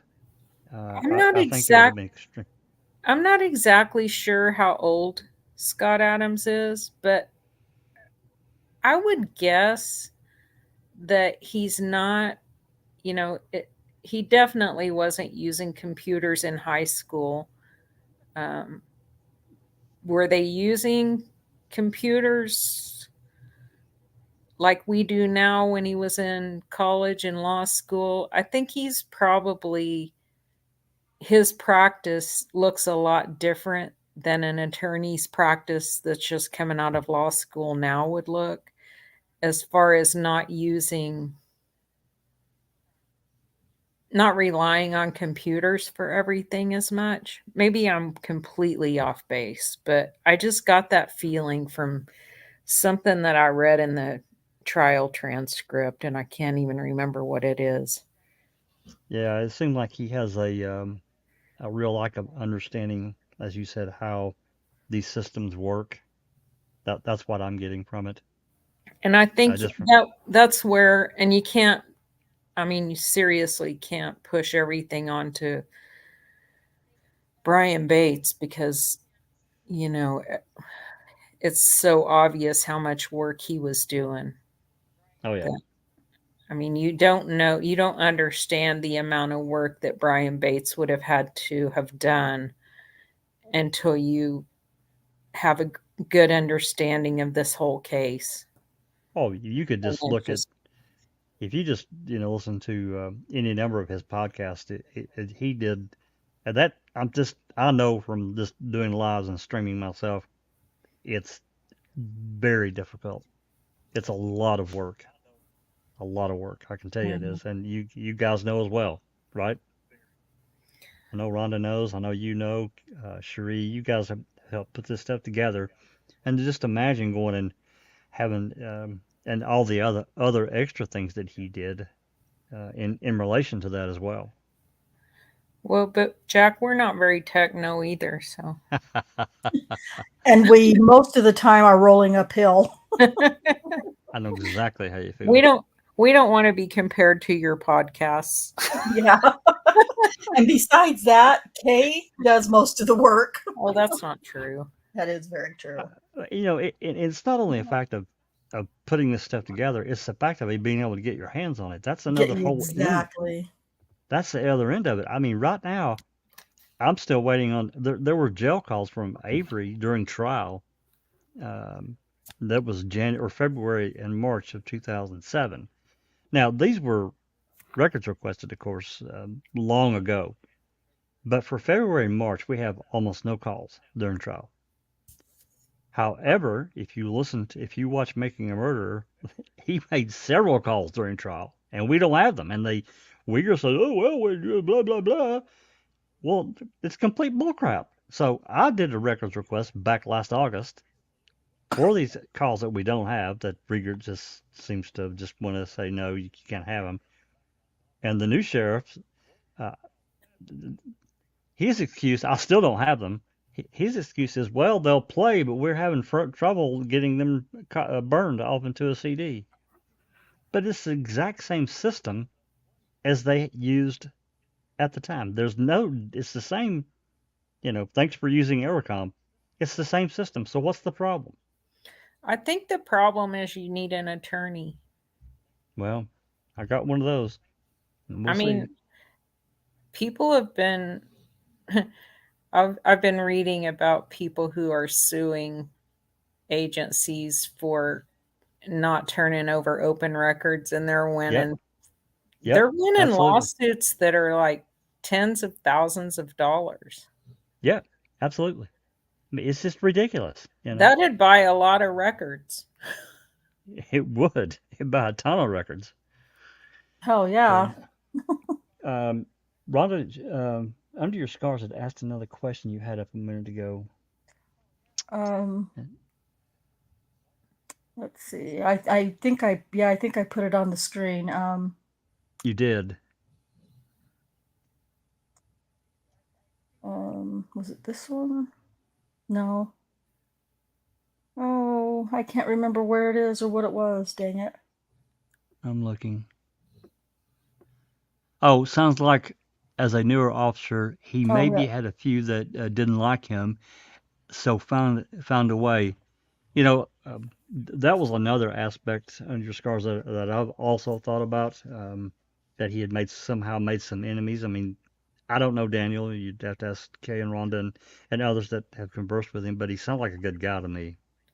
But that doesn't make sense if you start at the beginning. I mean, I know when you don't start at the beginning and try to think about it, you think of all these different motives. Yeah. But how could Janie Liggins have set him up? I mean, he didn't get set up pulling her over. He was on his way home. He turned his computer off like they proved at trial. He does every time when he leaves the office. He shuts down at some point on the way home. There was only like just a few that he didn't turn it off till he got home, right? Only just a few. No, I mean, he wasn't pulling anyone over after work. Janie Liggins was the only after hours traffic stop he ever did. But the point is, he was in the habit of turning his stuff Computer off. Right. And like, how would she have set him up? I mean, she swerved, he pulled her over. No other officers, even if someone didn't like him. Yeah. I mean, maybe someone didn't like him who suggested looping Terry Morris into the fold, and that could have been Rob High. Right.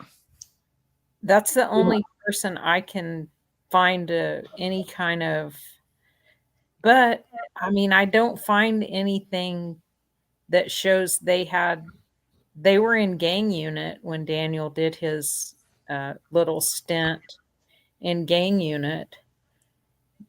I don't know. It just seemed like that they used this, and somebody, whoever, I'm going to say up the food chain, says, "Hey, if maybe we can use this as a test case to ward off what may be coming," because they just certainly had the rumblings in Oklahoma City, just like every other big city at the time. Yeah, I mean, I definitely think they knew they had to sacrifice him. Yeah. And get a conviction. They didn't want to be like some of these other cases that were happening around the United States where they weren't holding the police officer accountable. He got cleared of the charges, so now there were riots and the city's burning. That's right. They didn't want that. And yeah, I mean, we're going to look at the timeline a different way down the road here, and we're going to see like all the little communications that Daniel had where like he wasn't doing this right or he wasn't doing that right, or this person says this about him, or he's he's out on a call in a hand-to-hand combat with someone he's trying to take into custody that's resisting, and another officer doesn't assist him because he doesn't want to get in the mix. There ends up being a deal over Daniel being pissed off at that officer. I don't blame him. I mean, and that to me, I think that's almost a fireable offense for most police departments if that officer doesn't help his fellow officer. Yeah, I mean, they end up whitewashing it. Jesus Christ. Of course they did. That's what happened. And then manipulating Daniel and telling him, you did a great job out there. Keep up the good work. That's terrible. The supervisor even says in an email that I took that part off about officer, I can't think of his name right now. I took that part off of the report about officer so-and-so not helping with the fight until the tow truck driver told him he needed to get in there and help his fellow officer. He said, because I've handled that, so I took that off the memo. It's like, okay, there's no documentation of that now. That should have been a red mark on that officer's record. It's only, I mean, no one would know about it if some emails hadn't been produced. It's terrible. Absolutely terrible. So, anyway, we should get back to this. Yeah, let's get back. Where are we at? Pop back up. If you want to send me the file, that's fine. I'm okay with that, Rhonda. Up to you. I did send you the file. Did you? In our private DM. Well, I'm just a dumbass. I'm just a double dumbass. It's Well, a double dummy. Double dummy. Yeah. It's the second one that you should have there. In Discord? Yeah, Oh, you did. I did. I know I did. what a double dummy. Wow. No, you had just woken up from a nap, so Yeah, well, yeah, a good one too. That was it. yeah, apparently. I promise you, I'm hurrying, Kay, I swear. Oh, I'm just messing with you. I don't care. Okay, what page are we on? We are on page 16 of the defense. Oh.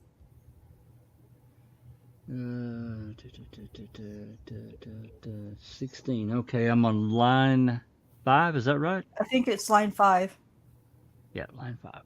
Okay. All right, I'm ready. Here we go.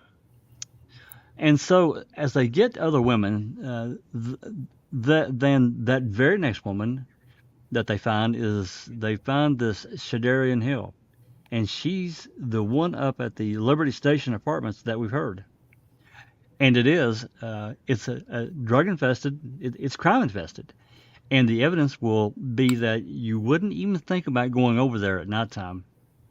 But what they don't tell you is that what really happened about Shadarian Hill incident. What happens there is Daniel Holtzclaw pulls up in a squad car along with another guy in a different squad car, another Oklahoma City police officer, and they're doing what policemen do. They're just patrolling the neighborhood, making sure that we can live our lives and we'll go around without getting shot or drugs or whatever, anything bad. They're trying to protect us. And that's what they're sworn to do. And he looks over and he sees a truck and he sees it filled with smoke. And Daniel Holtzclaw, at this point, has been on the force for a little bit over a year, and he thinks, well, that's probably not looking good right now. And so he approaches the truck along with the other officer, and he taps on the window. And again, this apartment complex is designed one way in and one way out for a specific reason, because of where it is. And when they roll down the window, Daniel Holtzclaw immediately smells PCP. And PCP, the evidence will be, is one of the most powerful hallucinogenic drugs known to man. It's like a synthetic LSD. And there's a number of ways that it's highly addictive. It makes people extremely irrational. And it can be ingested and it can be smoked. You can actually even rub it on your skin and get high. In fact, when they have spills of PCP in the Oklahoma City Police Department, they call out the hazmat team, those guys in the big full body suits to clean it up because it's so dangerous. Well, Daniel Holtzclaw can smell the PCP blowing out of the car window in Ms. Hill. And by the way, PCP is a felony in the state of Oklahoma and every other state of our union. And she has a record that will defy logic that you will get to see. And so, as she's getting out of the car, the passenger, or herself, pours a vial of PCP all over her pants. So now her pants has this substance on it that if you touch with your bare hands, the chances of you going bonkers is about 100%. So they know that they have a very delicate and serious situation. So while the passenger of the vehicle that had the PCP in it is being dealt with, the other patrol officers, Officer Holtzclaw's duty is to take care of Shadarian Hill. And now she got the PCP on her, and she knows she's been smoking it, so immediately they call EMSA. And EMSA comes upon the scene and takes Shadarian Hill and puts her on a gurney and rushes her to the Southwest Medical Center here in Oklahoma City. Unfortunately, the hospital has seen this type of song and dance before, and they have a little wash down Bay where people who have PCP on them or any other substances as dangerous as PCP, they literally take all your clothes off and make you stand where they hose you down and clean all the substance off your body so it doesn't absorb into your skin. You can even OD from it. So that happens. Ms. Hill says that while all these nurses and doctors and all the other hospital staff are standing around holding her down, and she notices Daniel Holtzclaw is over there looking at her while she's naked and high on PCP. What they didn't tell you, and what they forgot to tell you, and I'm talking about the government, was at that same time that she is right before she's taken by the hospital for spilling the PCP on her body, a female officer shows up on the scene. And they know they're getting ready to transfer her to the hospital and say, you need to search this lady. We don't feel very comfortable about it. She's wigged out and she's drugged out and we need to check her out. So the female officer goes into her pockets and finds another vial of PCP. And PCP, for the people who aren't very familiar with it, or lucky enough not to be familiar with it, is a liquid. It looks like water, and that's typically what it's called on the streets is water. And the typical way most PCP addicts do it is they take a cigarette and they dip it in the PCP and then they smoke it, and that's what gets them high. However, she has this vial of PCP, and the female officer lays the PCP very gently on the hood of the squad car, while they're effectuating, making sure that she has no other narcotics or weapons on her before they transport her to the hospital. While they're in the process of securing her and trying to save her life, she bends over with her mouth and grabs the PCP vial with her lips, puts it in her mouth, and crunches the vial of PCP in her mouth. And she swallows some and then she spills some out. So now we have an individual who has smoked it and has ingested it and who has poured it on her body. And she ends up where she needs to be in the hospital. After she gets hosed down and she's still high, they put a gown on her, and at first they put her in a room right outside the nurses' station where all the nurses are. And unfortunately, we've probably all been to the hospital and seen that. There's all these nurses out there, and they have her in this room. While they have her in this room, they hook her up to the heart monitors and all the other monitors that the hospital hook you up to, oxygen levels and everything, so they can monitor all this. After a very brief period of time in that room, they move her just right down the hall to another observation room, again, with all the same monitors on while she's tripping on PCP. While she's laying there tripping on the PCP and they're monitoring her, all her vital signs, she says that Daniel Holtzclaw keeps telling her in a lewd way that your breasts are showing. So here's Mr. Holtzclaw, who they want you to believe is a sexual predator, telling a lady who's high on PCP, you might want to cover her up. But she says he doesn't stop there, that he starts talking to her because she has some warrants out. And he's just caught her on a felony possession of PCP amongst some other things. And so she says that he walks over to her and starts massaging her breast while she's being monitored with all this stuff, with all these wires and the heart monitor and everything that's going on, that he's rubbing around on her. Then, under her version of events, he gets the bright idea to take out his penis and shove it in her mouth and tells her, be sure to keep that heart rate down while I'm doing this to you. Keep that heart rate down. We don't want to notify the nurses that are on duty right now. We don't want any alarms going off.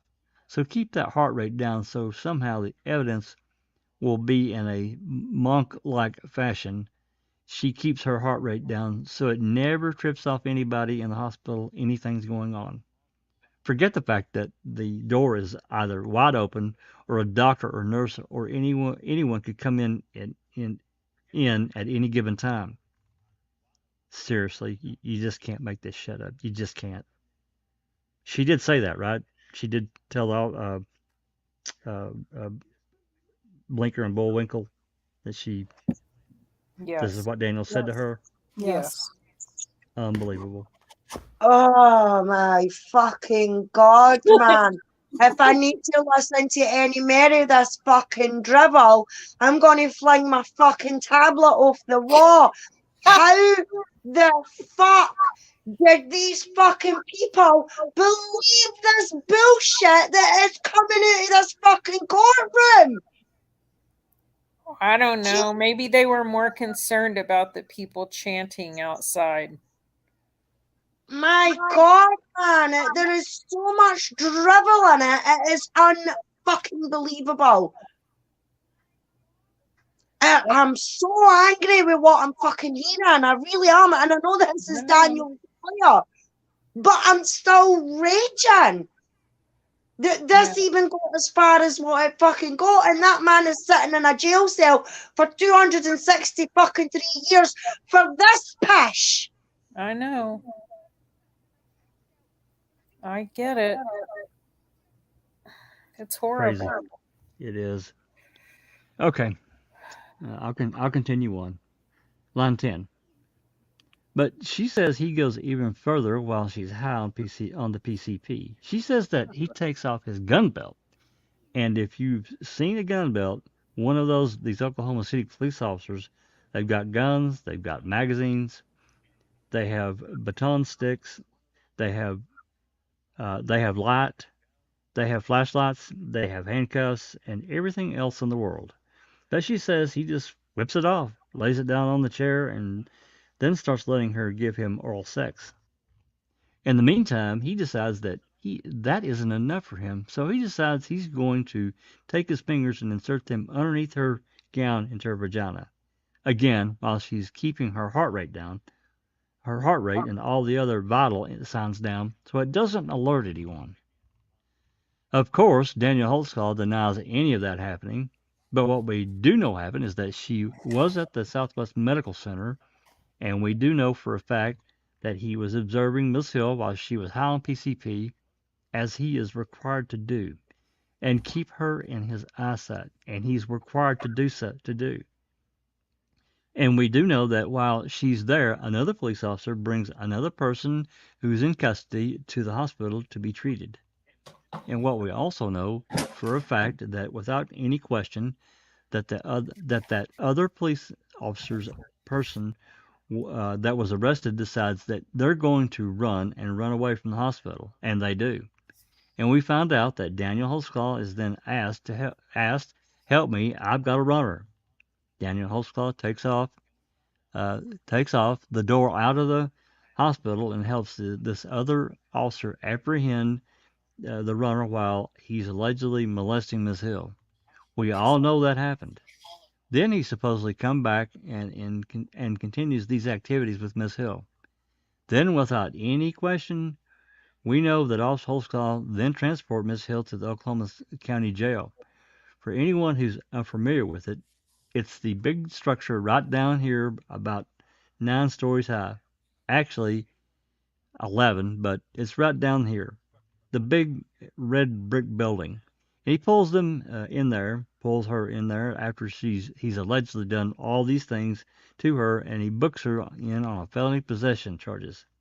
And when he books her in on the felony possession charges, someone along the way decides that she's a little bit more than just a felon in possession of drugs. She's actually intending to distribute them, and that's why they charge her. That's what they charge her with. And she stays in jail for 5 days. And for 5 days, she can't make bond because the bond is so high on possession with intent to distribute drugs in our community. But she eventually does make bond at 5 days. And what she's going to tell you is that after 5 days in the Oklahoma County Jail, she's still high. She's still high on PCP after 5 days. That's Miss Hill. He also told you about another individual by the name of Tabitha Barnes and how she lives over on the northeast side of Oklahoma City. And he said it's a drug house. She lives in, it's a drug house, ladies and gentlemen. That's what it is. It's a house where people go and smoke crack cocaine, snort cocaine, inject drugs. That's what they do. That's how they survive. And so he tells you that somehow Officer Holtzclaw, again, none of these people have come forward. They're all approached by detectives. They don't come. They never report any of this stuff. It's always the detectives going to them. But they will.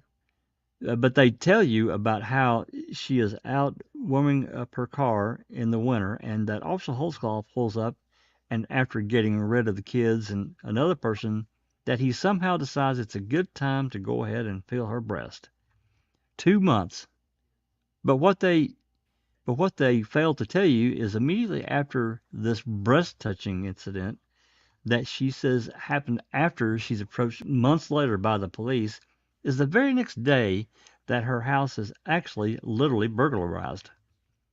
And someone broke in and stole a bunch of their stuff, and she calls the police, and the police come.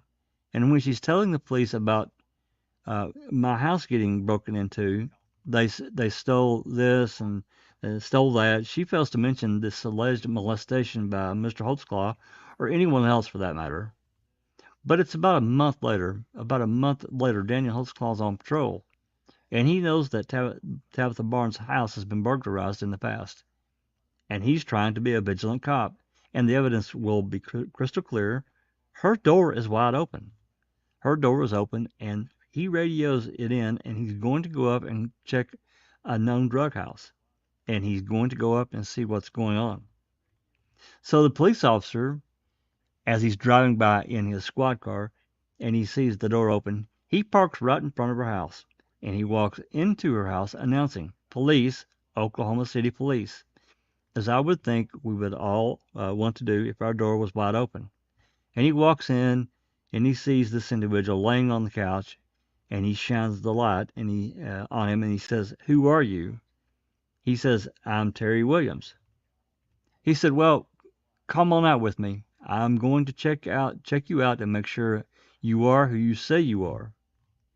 He takes him out there, and he gets on the computer and runs him and figures out, yeah, he's Terry Williams. He just happens to be a registered sex offender. Just happens to be living in that house, and tells Officer Holtzclaw he is with children of Tabitha Barnes who also lived there, and he'll tell you it's okay. His probation officer told him it's okay for him to sleep in the same house with kids, and that's all okay. But Officer Holtzclaw's reading the Veruna sheet, seeing all the stuff this guy's done, and he knows he's probably up to no good, and he tells him, "I don't want to see you around here anymore." And he gets back in his squad car and he drives off. And they want to act like that's all. And the evidence will be that that's supposed to be some sort of harassment. Then they tell you about Daniel Holtzclaw coming by again later on, coming up and knocking on Tabitha Barnes' door. Community policing, saying, "Hey, is everything going okay?" And she's on the phone with her mother. He doesn't barge in, break the door open, or anything. She says, "No, everything's cool. I'm good." And he leaves. And the ABL will show all this. Will show us a very brief stop, and he's gone. But then, again, he's stalking. Then we talk about Florence Matthews. And I think that this is Mr. Giger's word. Sorry, Jack, I'm going to pause here for a second. Yeah. So I got to go back. Let me get back to this part. So this is on March 26th that Galen Giger talked about. In her police report, she claims that he goes up to the door and he's banging on the door. And you need to let me in. I need to come and search your house. And she calls her mother, or her mother's on the phone or whatever. And then she says, but this time he was in the old police car, the black and white police car. If that's the case, that an officer approached her house on March 26th in an older police vehicle, there's no Veruna traffic for Daniel in that area that day. And or not Varuna, AVL. I don't remember exactly, but I don't recall for sure if in his ABL for that day, if his actual patrol car did show up there or not. I need to go back and find out and look at it. But if what she was saying is true, that an officer went up and pulled up to her house on the March 26th, and if it was Daniel, he was not in the older black and white police car. He was in his regular black police car with the white letters. So I need to go check the AVL on her police report, and I'll report back to you at some point in the future. I just had to say that.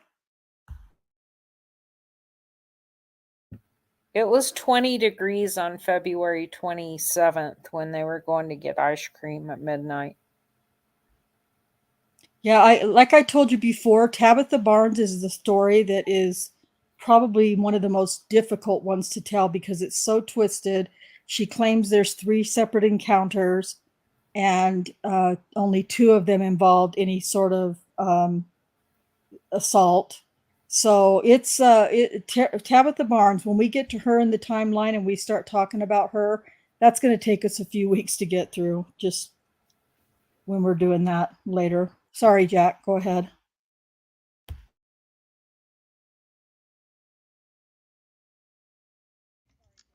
You know, it's hard for y'all to hear me when I'm muted. Sorry. I was pouring a cup of coffee and I didn't want to make a bunch of racket I was going to while say, you I were talking. figured you were muted. Yeah. Just a second. All right. Let me get back over here. All right. We're going to, where are we at? Line 6? Is that right? Or at the top of the page? Oh, it's line 1, right? Yeah. Can you hear me? Yes, Jack. Yes, Yes. Rhonda. Sorry, I was muted too. I'm sorry. Yes, that's fine. Rhonda moved up. Rhonda needs to scroll down to the next page. Sorry. Sorry. Yeah.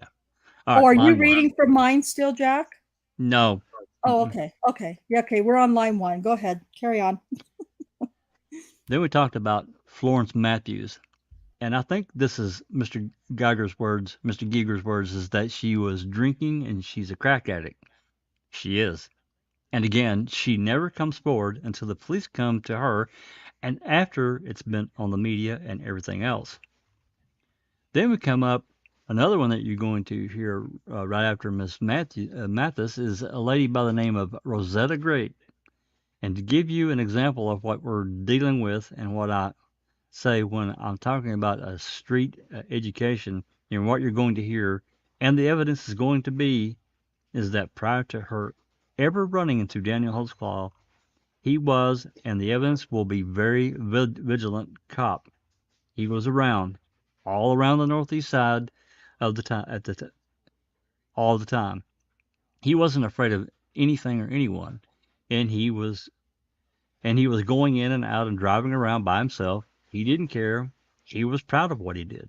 He was proud to wear the badge. But you're going to hear about what Rosetta does, and she had, Rosetta. First of all these people for the main part have what are known as AKAs. They all go by several different names, and it's hard to keep them all straight. But for instance, she'll maybe have 5 separate AKAs, also known as, and you got to go through all that. But what Ms. Gretz does is she's a passenger in a vehicle that's pulled over by another Oklahoma City cop. This is a couple months prior to her even meeting Mr. Holtzclaw. And of course, she has warrants out and everything else in the world, convicted, and goes on and on and on. She's sitting in the back seat of a car. The police officer comes up, trying to do his job, say, "Hey, what's your name? What's your name? What's your name?" And he gets everybody's name and goes back. this vehicle and decides to run everyone to see if there's any that will, what we will call wants or warrants. And as he does that, he gets down to Miss Great. And of course, she gave him a fake name. On their system, she shows fake name. Here's really her name, blah, blah, blah. This is all about her. While he's doing that, and it seems a little comical, but this is the truth. Here comes a fire engine coming by full speed with lights and sirens. Right behind him is an ambulance, lights and sirens. Behind that is another Oklahoma City squad car, lights and sirens. And he's sitting there with this silly traffic stop thinking, what in the world is going on? He radios into dispatch and they tells him where he is and what is all this activity going on here. Well, the dispatcher tells him, we were just notified that there was 8 people fighting a block and a half from you. Hold it, more information is coming in. A gun has been pulled, someone is shot. This is an officer talking to dispatch and is being told someone is shot. Well, this happens to be an officer who's been on the street for a little while, and he has a little street credibility now. He has a little street knowledge, little education. Says, really? Give me the phone number where that call's coming from, because they'd called 911. They said, here's the phone number, such and such, and he says, okay, writes it down. Strolls back to the car, kind of stands there, gets out his cell phone and just calls the number that called 911, just kind of stares at the car. What do you think happens? Rosetta Great's phone starts ringing. She knew that if she would call 911 and report a fight, she needed to escalate it. A gun. No, I need to get all the way to a shooting to get this madman off me. She reports a shooting at the back seat of a car. He's got pulled over, trying to get him pulled off the call so that she can go on about her merry way. This is something that she did in a split second. Wow, I did not know that. That seems weird. Can you read line 18 again? Or 17? I can't really see it now. The wording of that sounded weird. Like that she was reporting the shot in the back seat. Yeah, well, I'll start up here on 15 because that's the full thing. She reports a shooting at the back seat of a car. He's got pulled over, trying to get him pulled off the call so that she can go on about her merry way. So what happened was she reported that at Will Carter's house, her house, over on Culbert, 633 Culbertson, which she's really near her house where she's pulled over. So she's reporting it knowing that all the cops are going to come right by there. Absolutely. And since he's in the area, he'll likely get called to assist. So the way he says that, though, makes me think that she's saying that someone's reporting the back seat of the car. Yeah. Well, and there's no punctuation to help, break that up either. But it is bad wording. But there's also a news report of that. I've shown it before on other podcasts I've done. Probably the ones I've done about Rosetta Great. There's actually a news report about that fake call. So they're interviewing Will Carter, and he says, "Yeah, she's slick. She's a criminal. She's a criminal. Yeah, they need to get her off the street before she hurts herself." You, I know she's a woman, but I can tell you that takes some balls right there. She's a ballsy woman. Telling you, she may not be techno, but man, that takes some nuts right there. Pardon my line of thought there. Anyway, all right, let's continue. Line 20. That's what I'm talking about when you're dealing, and the evidence will be absolutely crystal clear. You're dealing with people that you can't even remotely think the way they think. And the evidence will be overwhelming about that. And that's one example of many that you will hear in this courtroom. She's then eventually charged with the false information. Ms. Gray also, at that point in time, had many, many felony convictions. She was facing felony charges. The very minimum she was looking at was 20 to life on some current charges she was looking at. And what the evidence will be was after they get her to say something about Daniel Holtzclaw, then all of her multiple felonies and everything she's done, they literally throw it out the window. And they say, I'll tell you what, you've been in jail for a while. We're going to give you two in and two out. You've already done a little bit of time, so credit for time served. Well, there's currently a warrant pending for her arrest today, or there was last week, and we'll find out when she takes the stand if there still is. Is that true? She had multiple felonies and they threw them out for her testimony? Yes. Well, that's not like a deal like, hey, we're going to do this for you. But it is what happened. The felonies, she got suspended sentences on suspended sentences on things that should have had a motion to accelerate. She just got another suspension. So it's not like a backroom deal was struck. Well, there were many of those. And then there's no evidence of it other than you can look back in the police records and see that things were dismissed and whatnot. But yeah, there were things disappeared for these ladies. That's all I'll say. That's quite amazing. I got to tell you. And that would take Giger's involvement or some other prosecutor, I would imagine. Yeah, the DA's office for sure. Prater was involved, I have no doubt. Oh, well, of course. Speculating. Yeah, right. Okay. Where am I at? Line 15. 15. Yeah, I got it. Yeah. Then we jump back to Terry Morris. And she's the one that had called, the one that was accosted about that domestic abuse that you weren't told about in the state's opening. When she was accosted about the domestic abuse, remember, she said it happened downtown. Well, that didn't fit with anything that they could find after Janie Liggins came on board.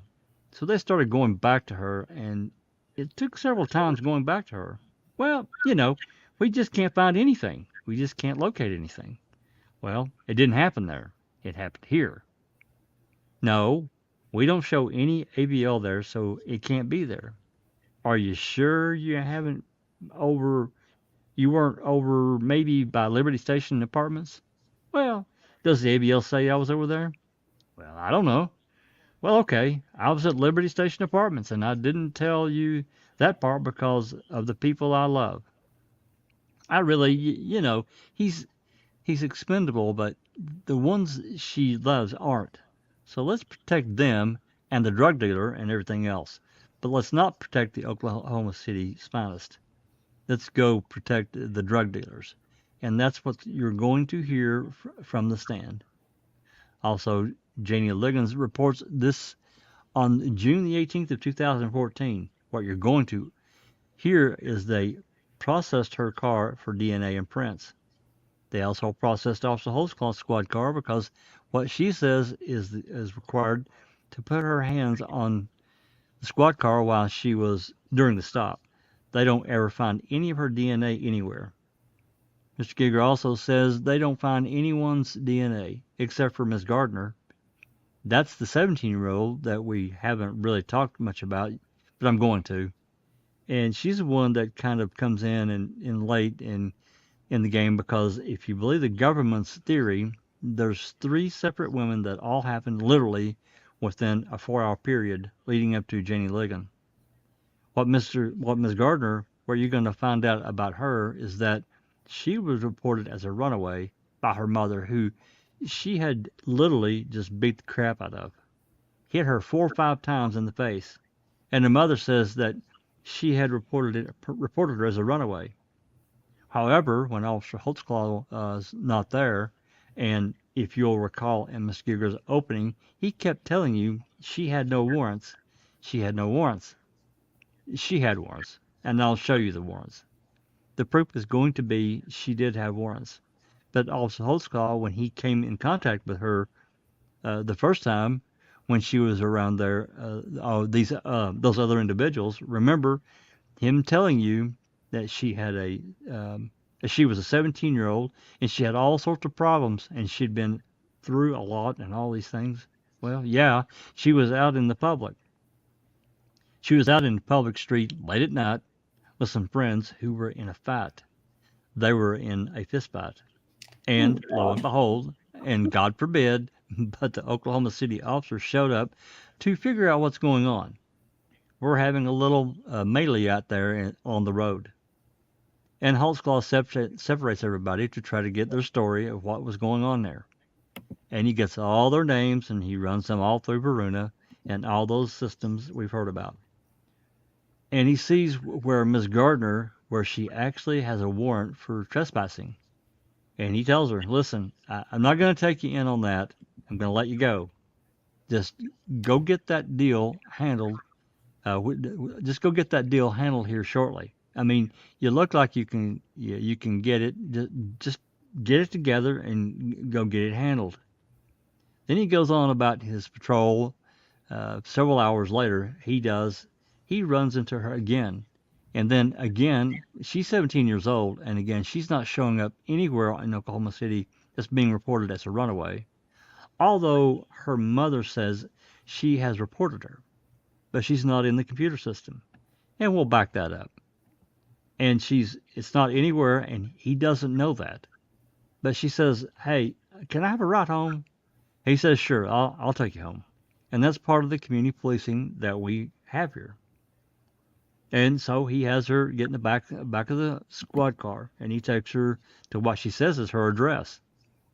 And he takes her there, and it's kind of described by Mr. Giger that maybe a little bit more crude than that, but in any event, when she gets to the front door, he follows her as any responsible officer would do to make sure that she really does live there. But when she gets there, she doesn't have the key. And he said, I really don't have any proof that you live here. And she says, well, I do. And he goes, well, I'm going to have to search you, first of all, to see if there's anything on you. And then he does a pat. Yeah. Am I? Oh man, this is another case of Scott Adams just not having prepared himself, because I don't believe it happened that way.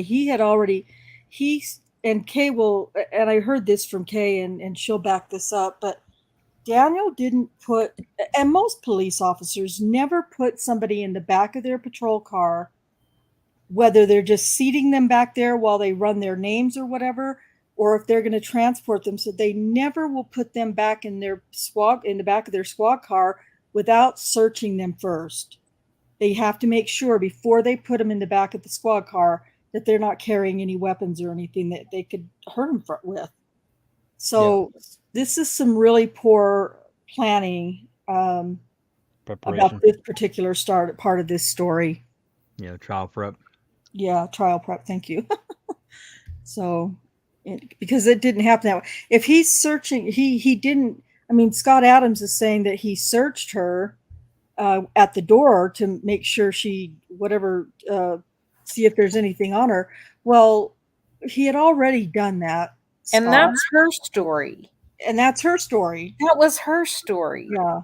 That's not what Daniel said. Yeah, exactly. And I mean, and even if Daniel didn't remember some of these particular women because of the number of people he had contact with on a daily basis, he did know the things that he did. And that's if anyone gets outside of his sight for 2 seconds after he searched them, if he's going to put them in the back of his car, he's going to search them again. Yeah. I think that's within. Yeah, I think that's within any officer, right? Yeah. I mean, typically, I think so.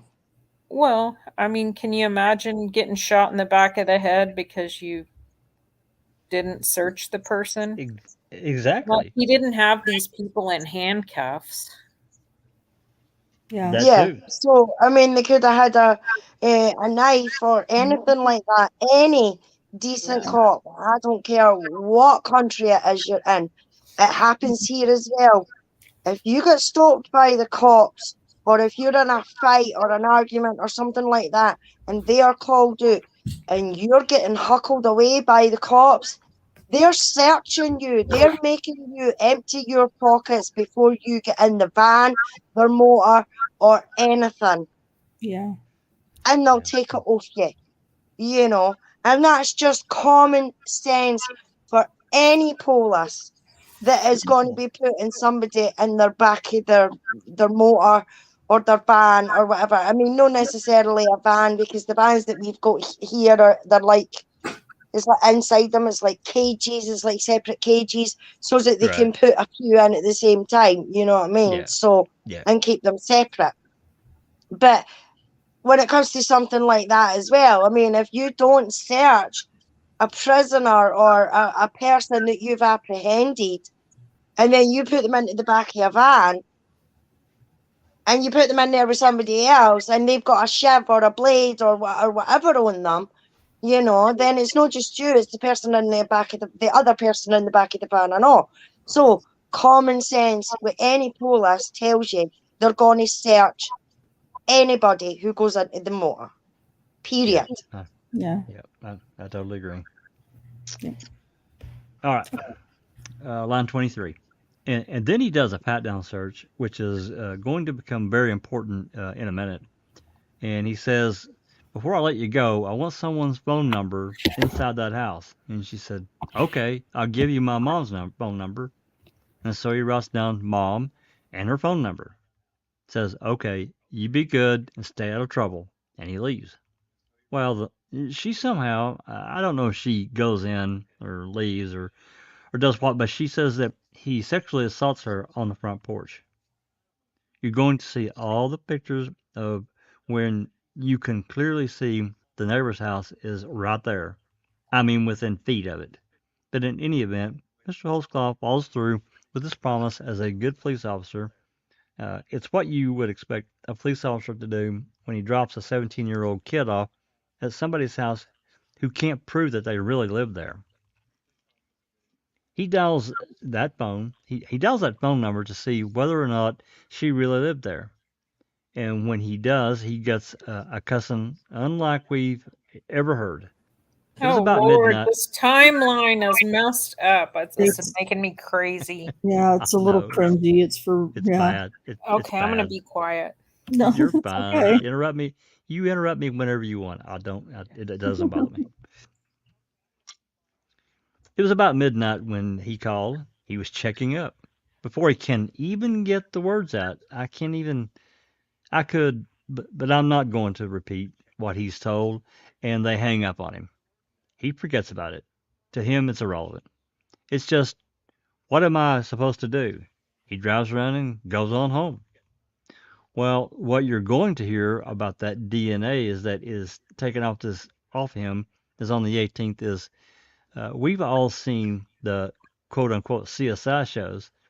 This isn't CSI, and it's not going to be like what you think it is. The DNA experts are going to tell you on females, they cannot tell you if it's vaginal fluid or whether it's skin cells. And they're going to tell you is that each and every one of you, including myself, shed between 3 and 500,000 skin cells a day. And it would be very common for police officers conducting any kind of search to get your skin cells or my skin cells on them if they're going to search you or search me. And then if Officer Holtzclaw, after he searched her, which he admits he did, he admits that he came into contact with every single one of these women. He admits it. He's never denied it. And if he gives them a search, he searches them and their clothing and their bags and everything else. You're going to expect he's going to have skin cells from transferred skin cells. Then, as a man, if he decides it's time, he needs to go relieve himself. And he goes, and the only way to do it is to undo your zipper and get it out, urinate, and put it back in. Put it up. In other words, put it up. Put it up. Yeah, it's. I know Kay's about dying back there. You go and unmute. You go.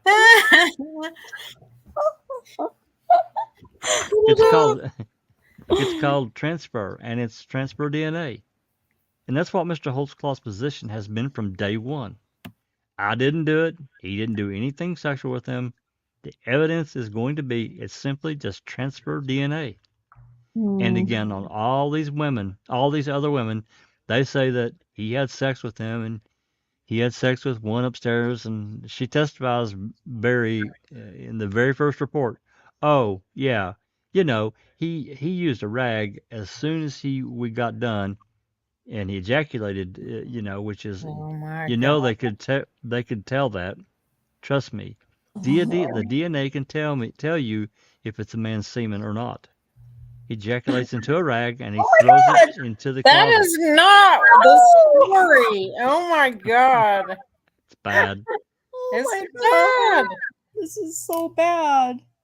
Such great amounts of Oh my God, I feel inaccurate. sorry for the people listening to this replay, I listening know. to us screech every 5 I'm minutes. freaking out about it. Sorry, Well, everyone. I mean, I think it's important that these inaccuracies get pointed out, because if you don't, then you have to go back and say, look, when Jack was reading up here on page 459, this area here or whatever is wrong. I think it may seem inappropriate, but it's to me it's not to Well, point it's out not these that I don't inaccuracies. feel like it's inappropriate. It's just frustrating when we know particularly Cherie and Kay and I, and I'm not trying to say nobody else knows anything, but we've read so much and we know Right. that is just not the facts. Well, and It's just that's Right. not even true. what Rosetta Great said happened. No. She And this said Right. what happened, and he's getting her story messed up. Yes. The story, the police report does not say that he ejaculated into a rag and throws it in the closet.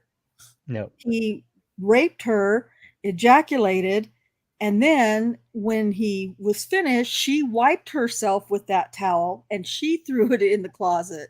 So Right. this is really bad. And she wiped something on the back of a chair and on the Yep. rail of the bed, and she Yep. tells all this convoluted story about And where they she didn't find placed DNA. And there was no and DNA. No. they didn't find jack shit, did they? They didn't find anything. Well, I think Galen Gigger explained that to us a couple hours ago, how Yeah. it was just washed and All freshly washed. cleared and disappeared. Yeah. Even though didn't Rosetta Great say that towel should still be in the closet? Oh yeah, she did. Oh my gosh, those pictures of the closet gross me out so much. Yeah, they're rough. So they Okay, ended up sorry. with this giant pair of men's underwear, tidy whities that would fit. I don't know who to put those on. Yeah. They were gross. They weren't tidy whities, they were tidy grungy.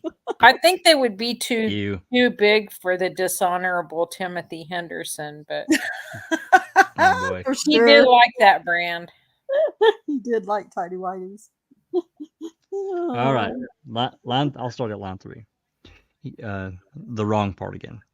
He ejaculates into a rag and he throws it into the closet. And she tells the detective when she's first interviewed that the room had not been touched since that happened. That rag will still be there, and it will still be there with his semen on it. Immediately, they get a warrant, and they run up there, and boom, they can't find this rag, and that she's described. They're like, wow, what's going on here? We can't find that rag. Well, it must have been discarded. Oh, well, now someone else lives there, so we just can't find any DNA on that. In fact, they can't find any DNA other than that one that we've talked about from the zipper from transfer. No one else lived there. What the hell? Will Carter still lived there. He was the only one there when they came with the search warrant. He was pissed. None of that is true. Well, I don't know where this story's coming from. Well, the part about someone else living there, that comes before Rosetta Great lived there. Some housekeeper or something or other lived there, and I can't remember what her name was. But that's what Rosetta Great said, was that some other, or Willie Carter said it, that there was some other chick there that he had there as a housekeeper or something. I think that's in his testimony somewhere. But anyway, I but actually think I that think he was living with whoever owned that house, and she died, and then Yeah. he He never sta- left. No, he yeah, just He stayed that's just there. was true. living there. So, but Yeah. there was a housekeeper something too. There was there was some Okay. other woman that was coming in and doing house cleaning or something. I'll find it later and Okay. show it to Yeah, I'd you. like to see that. I've never heard that before. Yeah. Okay. Well, you know well, I just don't know what to think about Scott Adams. If he was just, I think he was overwhelmed personally. I don't think he would have come to court after it, knocking back a few shots of whatever. Oh no. No. This is just I think too much, man. Too too much much. to Right. I agree. assimilate. Yeah. I totally agree with that. No, I don't. I mean, I no get one could have done this. I get frustrated with the stuff he says, but Yeah. I also at the same time get why it's so difficult for him to get it all together, you know? Yeah. So I agree. I okay. totally agree. All right, line 16. Then you sit here and you wonder why. First of all, I don't know why. Why they keep coming, why they keep saying this. All I can tell you is what the evidence will be from the stand. The evidence will be that the 13 women that have made allegations against Daniel Holtzclaw, eight of them have lawyered up and filed lawsuits against the city of Oklahoma City. And then you're also going to hear some of them who haven't yet filed a lawsuit have met with lawyers and talked to lawyers about filing a lawsuit against the city of Oklahoma City and the police department and Daniel Holtzclaw. What I'm going to ask you to do is what you all promised you would do in your voir dire. Just let all the evidence come in before you make a decision. But I will ask this of you, and I can assure you of this. After you've heard all of the evidence you've listened to and everything that everyone has to say, and all the exhibits are in, and all of the stipulations are in, I'm going to ask you to do the only right thing is just thing for Daniel Holtzclaw, and to let him go back home to his family. Thank you, Your Honor. The court. All right. Thank you. Sorry, Alice. I'm so sorry. No, you're fine. Okay, then it starts in with witnesses, so we're done there. Wow. That was That's rough. brutal, man. That's brutal. It was. Yeah, that was hard. I don't even know what to say about either one of them, actually, other than, Giger was just flat out lying and or stupid. And Scott Adams just was not well prepared at all. No. I can only imagine what that was like sitting in the courtroom, especially for Brian Bates, knowing what his investigation shows, and he's a really detailed person. He's a really detailed person. I bet he was about to die. Yeah, that's rough. Well, so that's the opening and closing, or the opening statements of the trial. I didn't look at Janie Liggins yet, but Janie Liggins will be the first witness. And so once we get the money together for her transcript pages, then we can schedule another trial transcript reading and read that for you guys. If you guys ever wanted to just strictly memorialize this, as we did with Avery and Datsy's trial, I'm glad to help. That'd be great. I'm talking about just a straight recording. Right. Yeah. Like and what you and then it guys, gets like put. what was done for, yeah. Yes, absolutely. That way, Yeah, people I, can just go listen to the various. If you want to do an interactive. yeah. Right. Yeah. That'd be great. And that the thing that is hard about that, I mean, we can do it with each witness, I suppose, or each accuser and their witnesses. We can do that, but we don't have access to all of it, where we can just, I you understand. know, knock back a weekend of recording different things like we did with Well, foul play. But we right. can do, I'm just saying as money becomes available and these different, yeah, you're able to get a different witness and so forth. Um, yeah, yeah.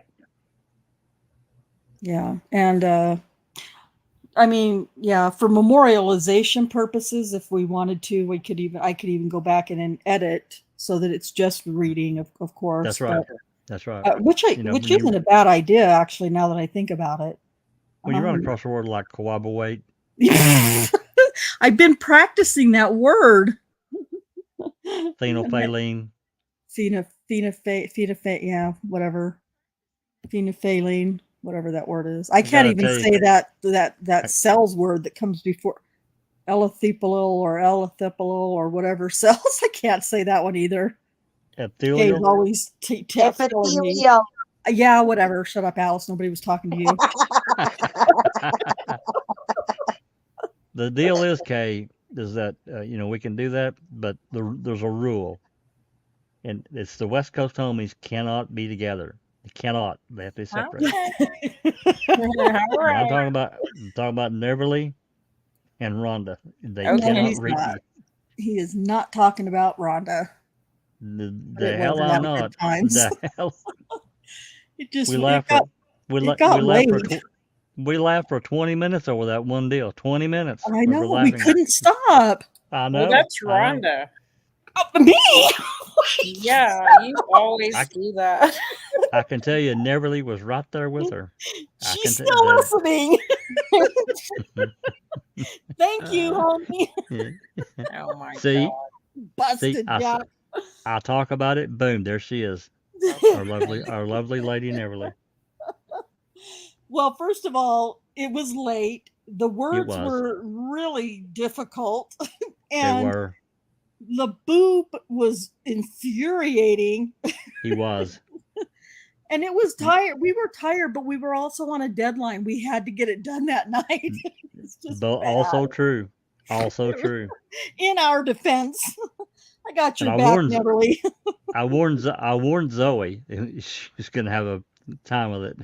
She just she's so good at that editing. It's crazy. Yeah, it was a good time.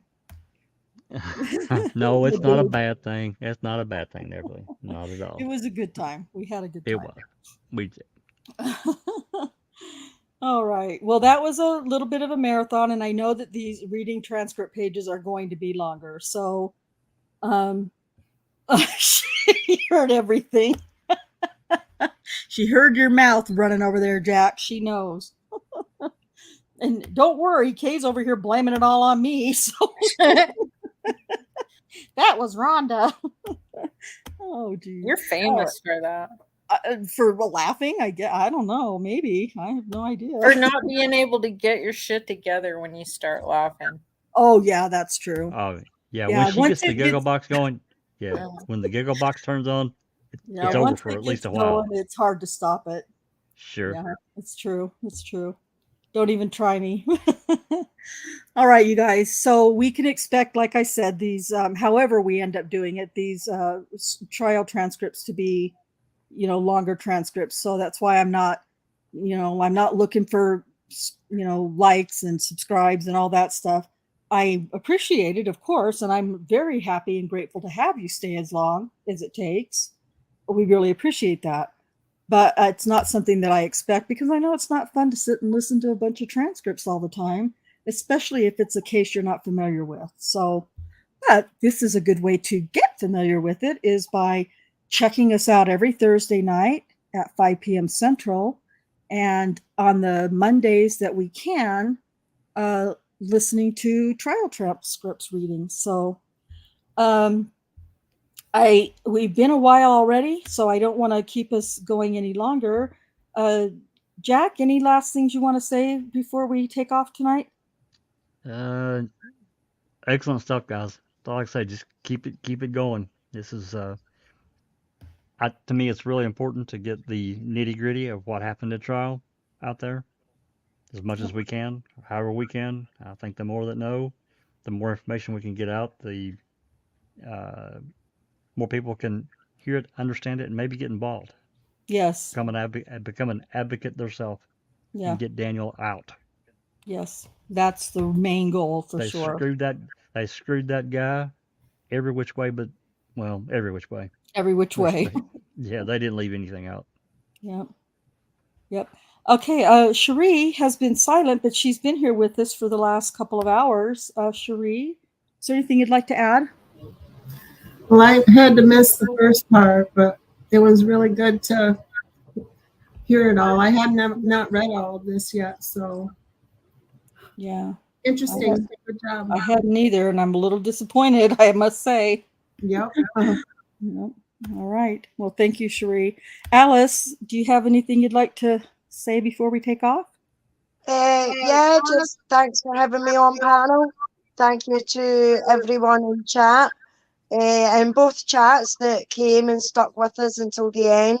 We know that these can be a bit tedious and a bit bleh, but thank you so much for sticking with us.